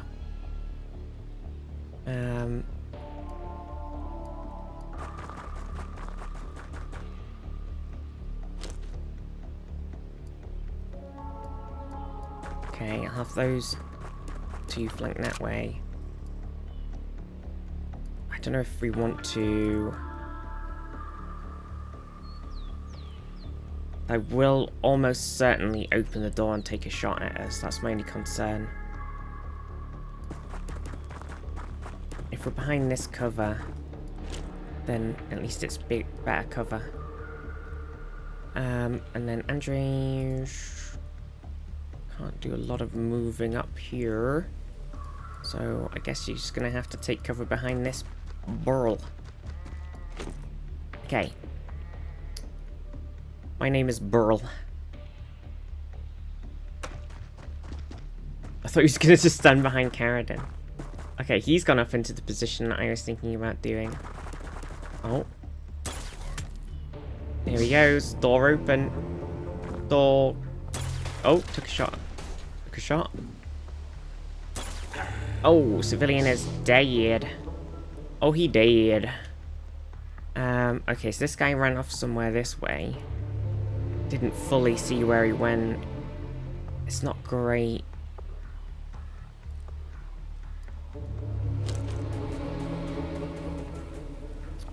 He must be in this bit here.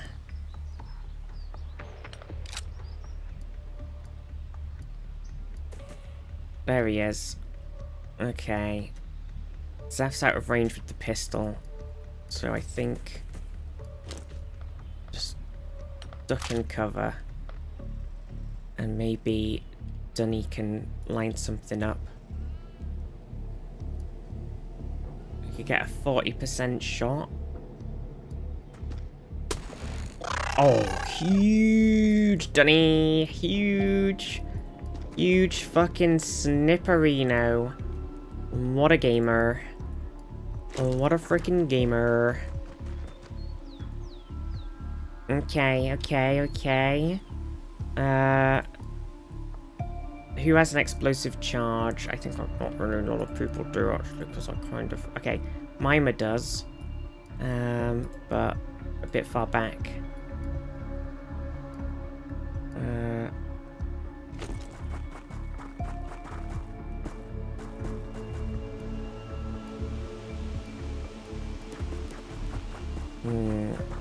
Next turn, it's definitely doable.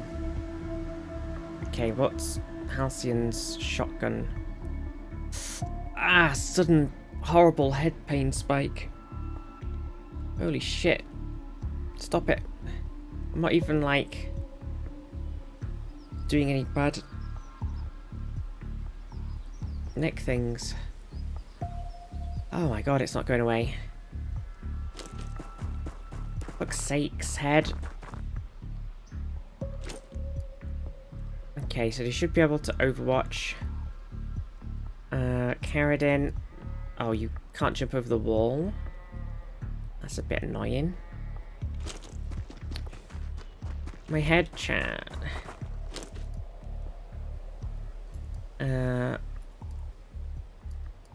Andre's moving up. Doop-be-doop. And turn. Okay, cool. Maybe he'll come out the ship and shoot at somebody again. I guess he won't. Okay, so... Where was that explosive? Mima's got it. That's a 22 demolition charge. And it looks like it's kind of a good throw for Mima at about... So he kind of needs to be like 1, 2, 3, 4, you know, 5 closer maybe. 22. So if we go here... And we toss it... 60%. There they are. Oh, fuck. That was not expected. I was not expecting them to immediately shoot Mima upon the opening of the thing. Shit, to heal, we have to be stood in the open. Okay, this is fine because we've got a lot of sight lines on this sumbitch. Oh shit. I can't believe they overwatched and then overwatched us again. Fuck it. Halcyon, take him down. Oh shit, there was another guy. Still take him down. Okay, now duck out the way. Okay, that was less... The second guy was a less than ideal situation. Okay, that's your bleeding gone. We can move. If we hop over here, we can crouch, so that's something at least. We do have Carradine.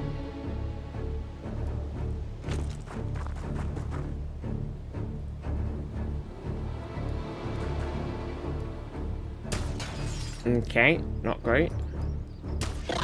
Okay, that was a good shot, but they're not dead. And nobody else is in range, so somebody's gonna take fire here. There's absolutely no way in hell that Dunny could make a crazy, insane shot at this, so... and Zaf's not gonna get over there in time.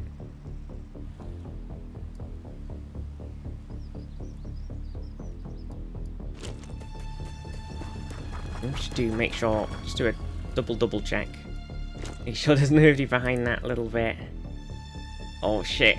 I think the problem here is that Andres may take fire. Because they've no longer got cover. Halcyon's still bleeding. Okay, that's Carradine's shield gone, and then they missed the second shot. Oh, there's a brain, there's a brain, there's a brain. There's a brain. Oh, there's a brain. Oh, baby. Oh, baby. There's a brain. Okay. Okay, right. So, Halcyon... Okay, they need healing. They do have the...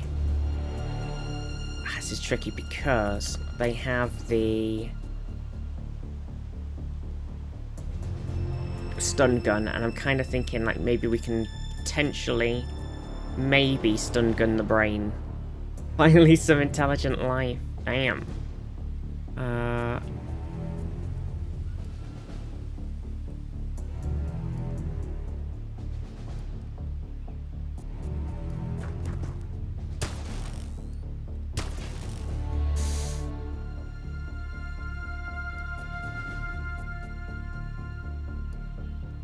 If we can cover here, yeah, technically. Fuck my life. Okay. We could definitely throw a grenade. What's the plan?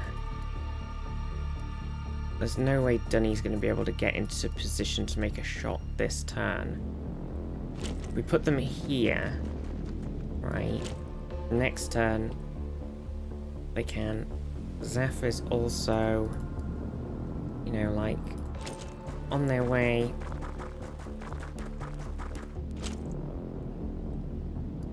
Okay, so Halcyon's injured. What's Mima's throwing arm like?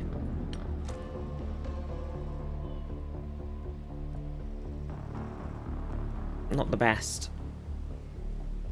They could take a shot from here, though.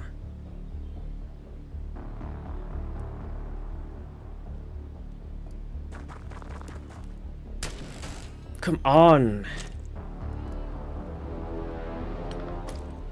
Okay.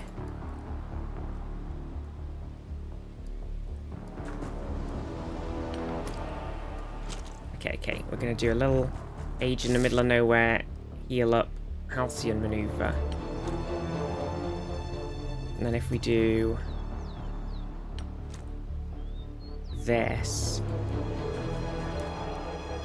Grenade! That guy's gone. And then the brain's still there. I was kind of hoping he would take some damage. Andres is still here. They could take a shot. Okay, brain has been hit. Repeat, the brain has been hit. Oh, we got Ben as well. I mean, Ben can take the world's shittest shot at the brain. Probably not worth it.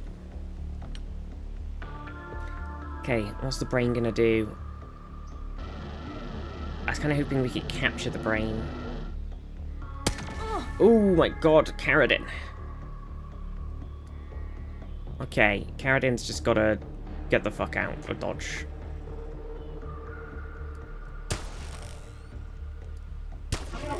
Okay, I think it was worth taking the shot. Well, I thought we were safe where we were, but we just got shot anyway through the UFO door. The UFO door. Okay. Hear me out. Take and shot. Please don't kill him. Okay. Then back off. I kind of want to. I want to stun gun them, right?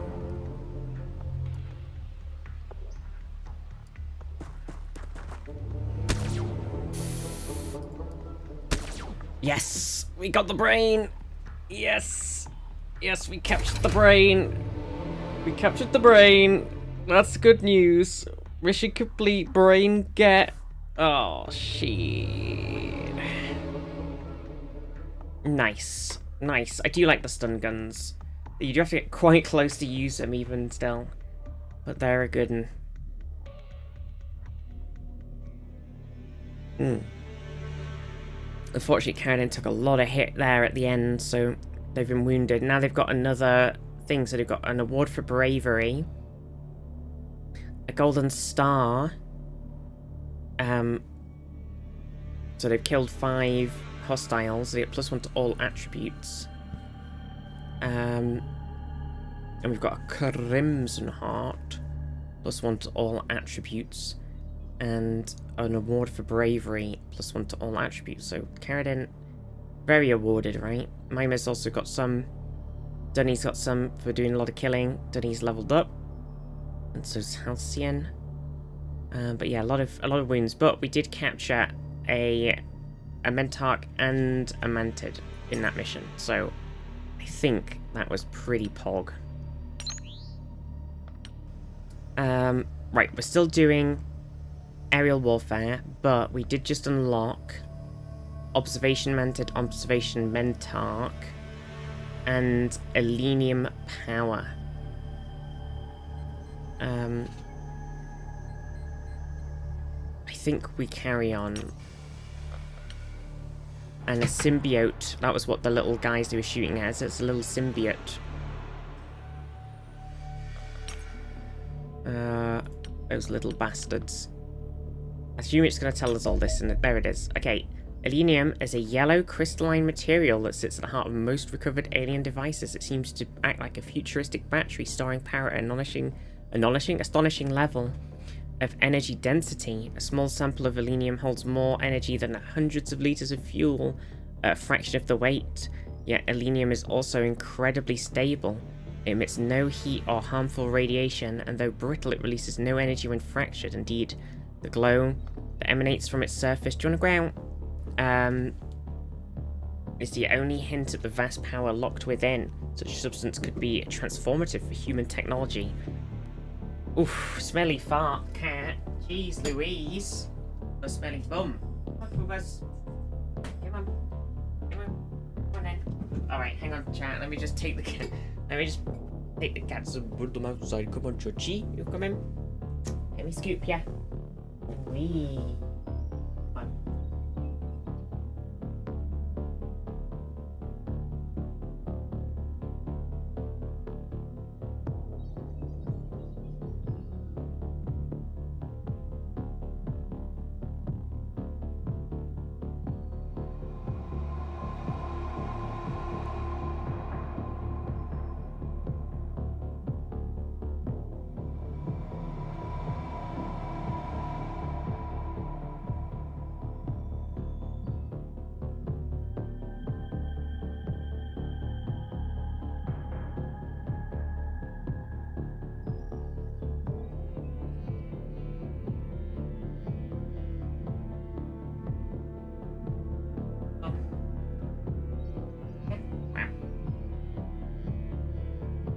Leaving the cat. It was very stanky.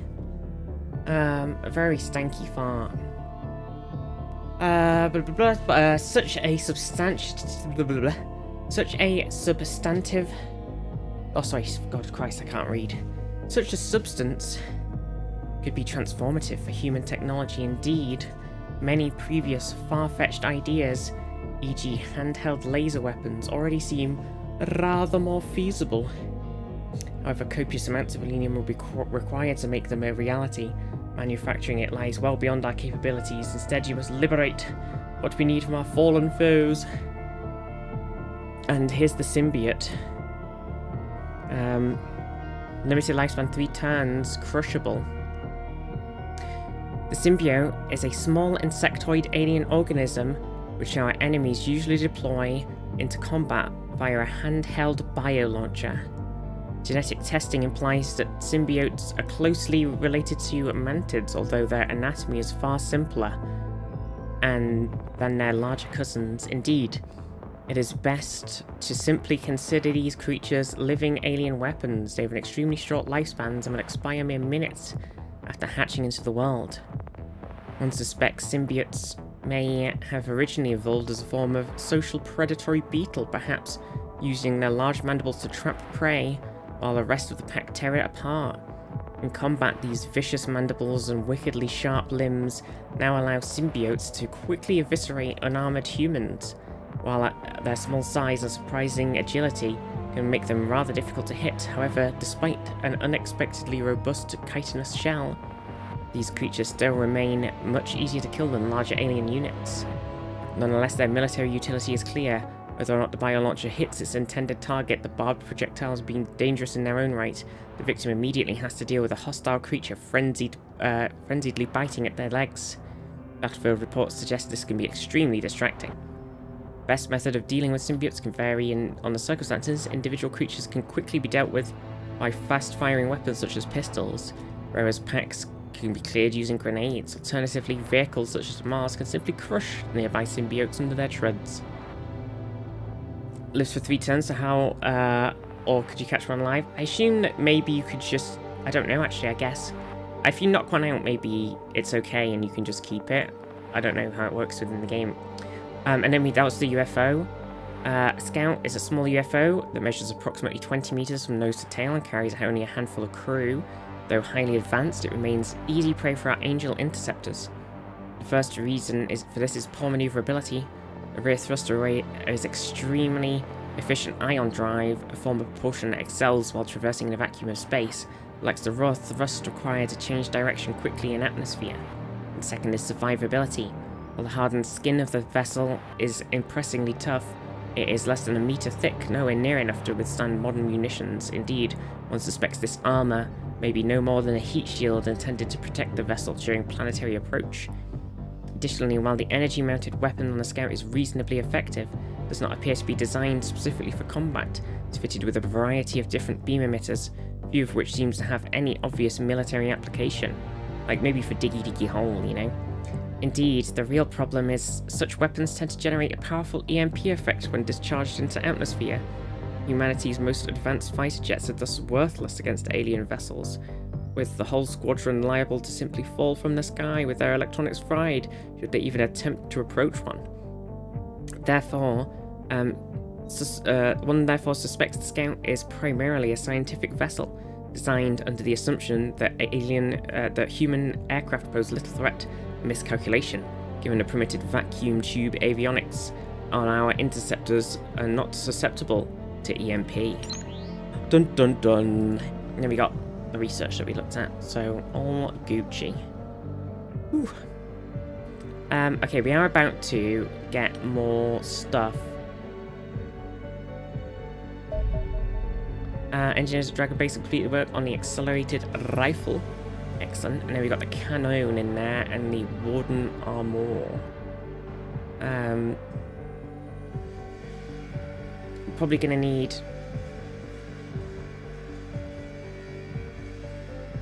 some more pistols in the end of the day. Halcyon. We just got you in, by the way, Halcyon. You are now in the game.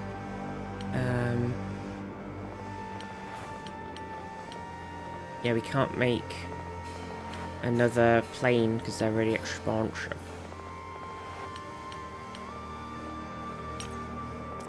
Really expensive. Oh wait, okay, hang on. So we just ticked over. So I think it might still be worth getting a little bit more operation points per day. I still think it's worth it. I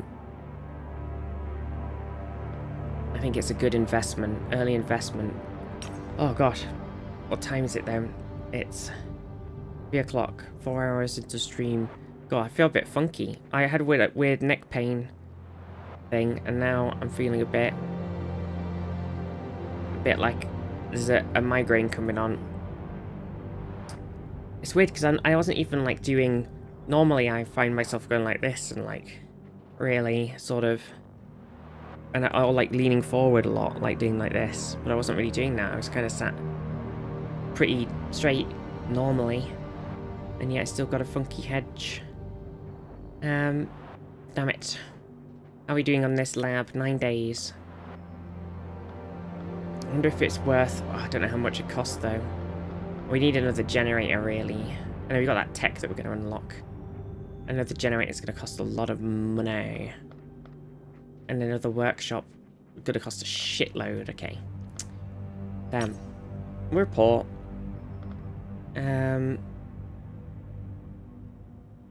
Yes. Maybe I might wrap up for today. Complete quantum teleportation research is our objective. I know it's a bit sad because Halcyon just arrived, but we did get you in.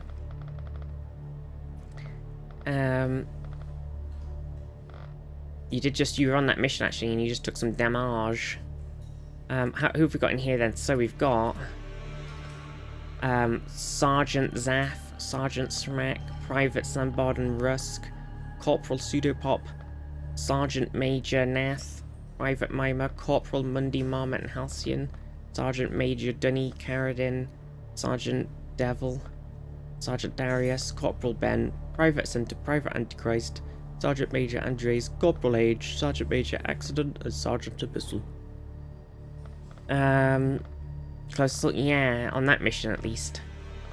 I think it's pretty chill to swap people out in this anyway, so that's all good. And sadly, we did lose today, Jam, which was very sad. Payland's still MIA. Very sad. But I may actually wrap up today for today.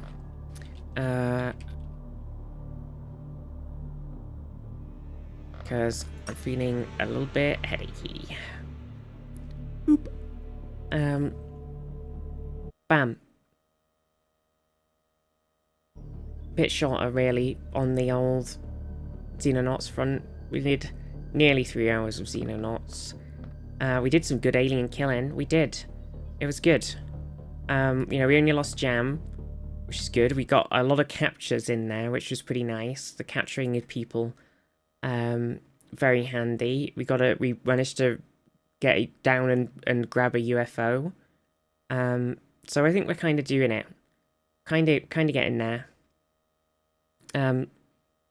This is sort of like the initial sort of set-up-y time, right? Because it's like when the alien invasion hits, suddenly there's like better spaceships coming at us and all sorts of shit, right? So we're kind of in the like preparation stage of the game still right now, where we're just trying to get as much resources and weapons and armor and stuff that we can and upgrade the base, but we haven't got that much money, so it's a tricky. But we have the funding stuff.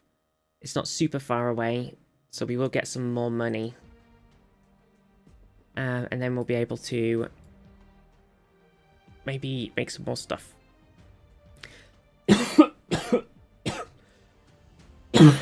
Excuse me. Sorry about that. Maybe make a new plane. That might be good. Right.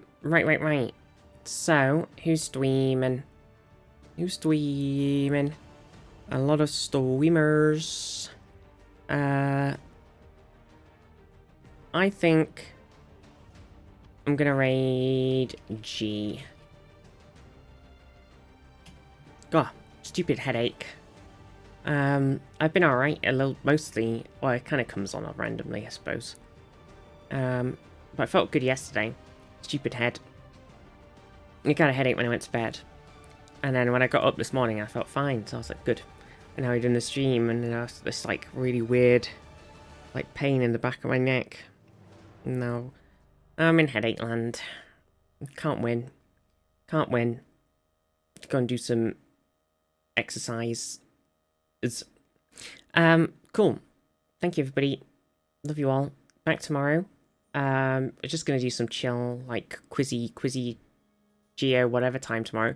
But I did remember I need to finish Strange Horticulture, because I don't think we finished it. So there's always that as well at some point, you know.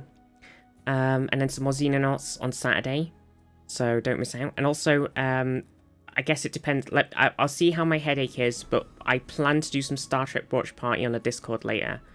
But if my head is really bad, then maybe not. But yeah. Mwah. Love you, everybody. Have a good day. Give G some love. Mwah, mwah, mwah, mwah. Mwah. Mwah. Kiss. Mwah.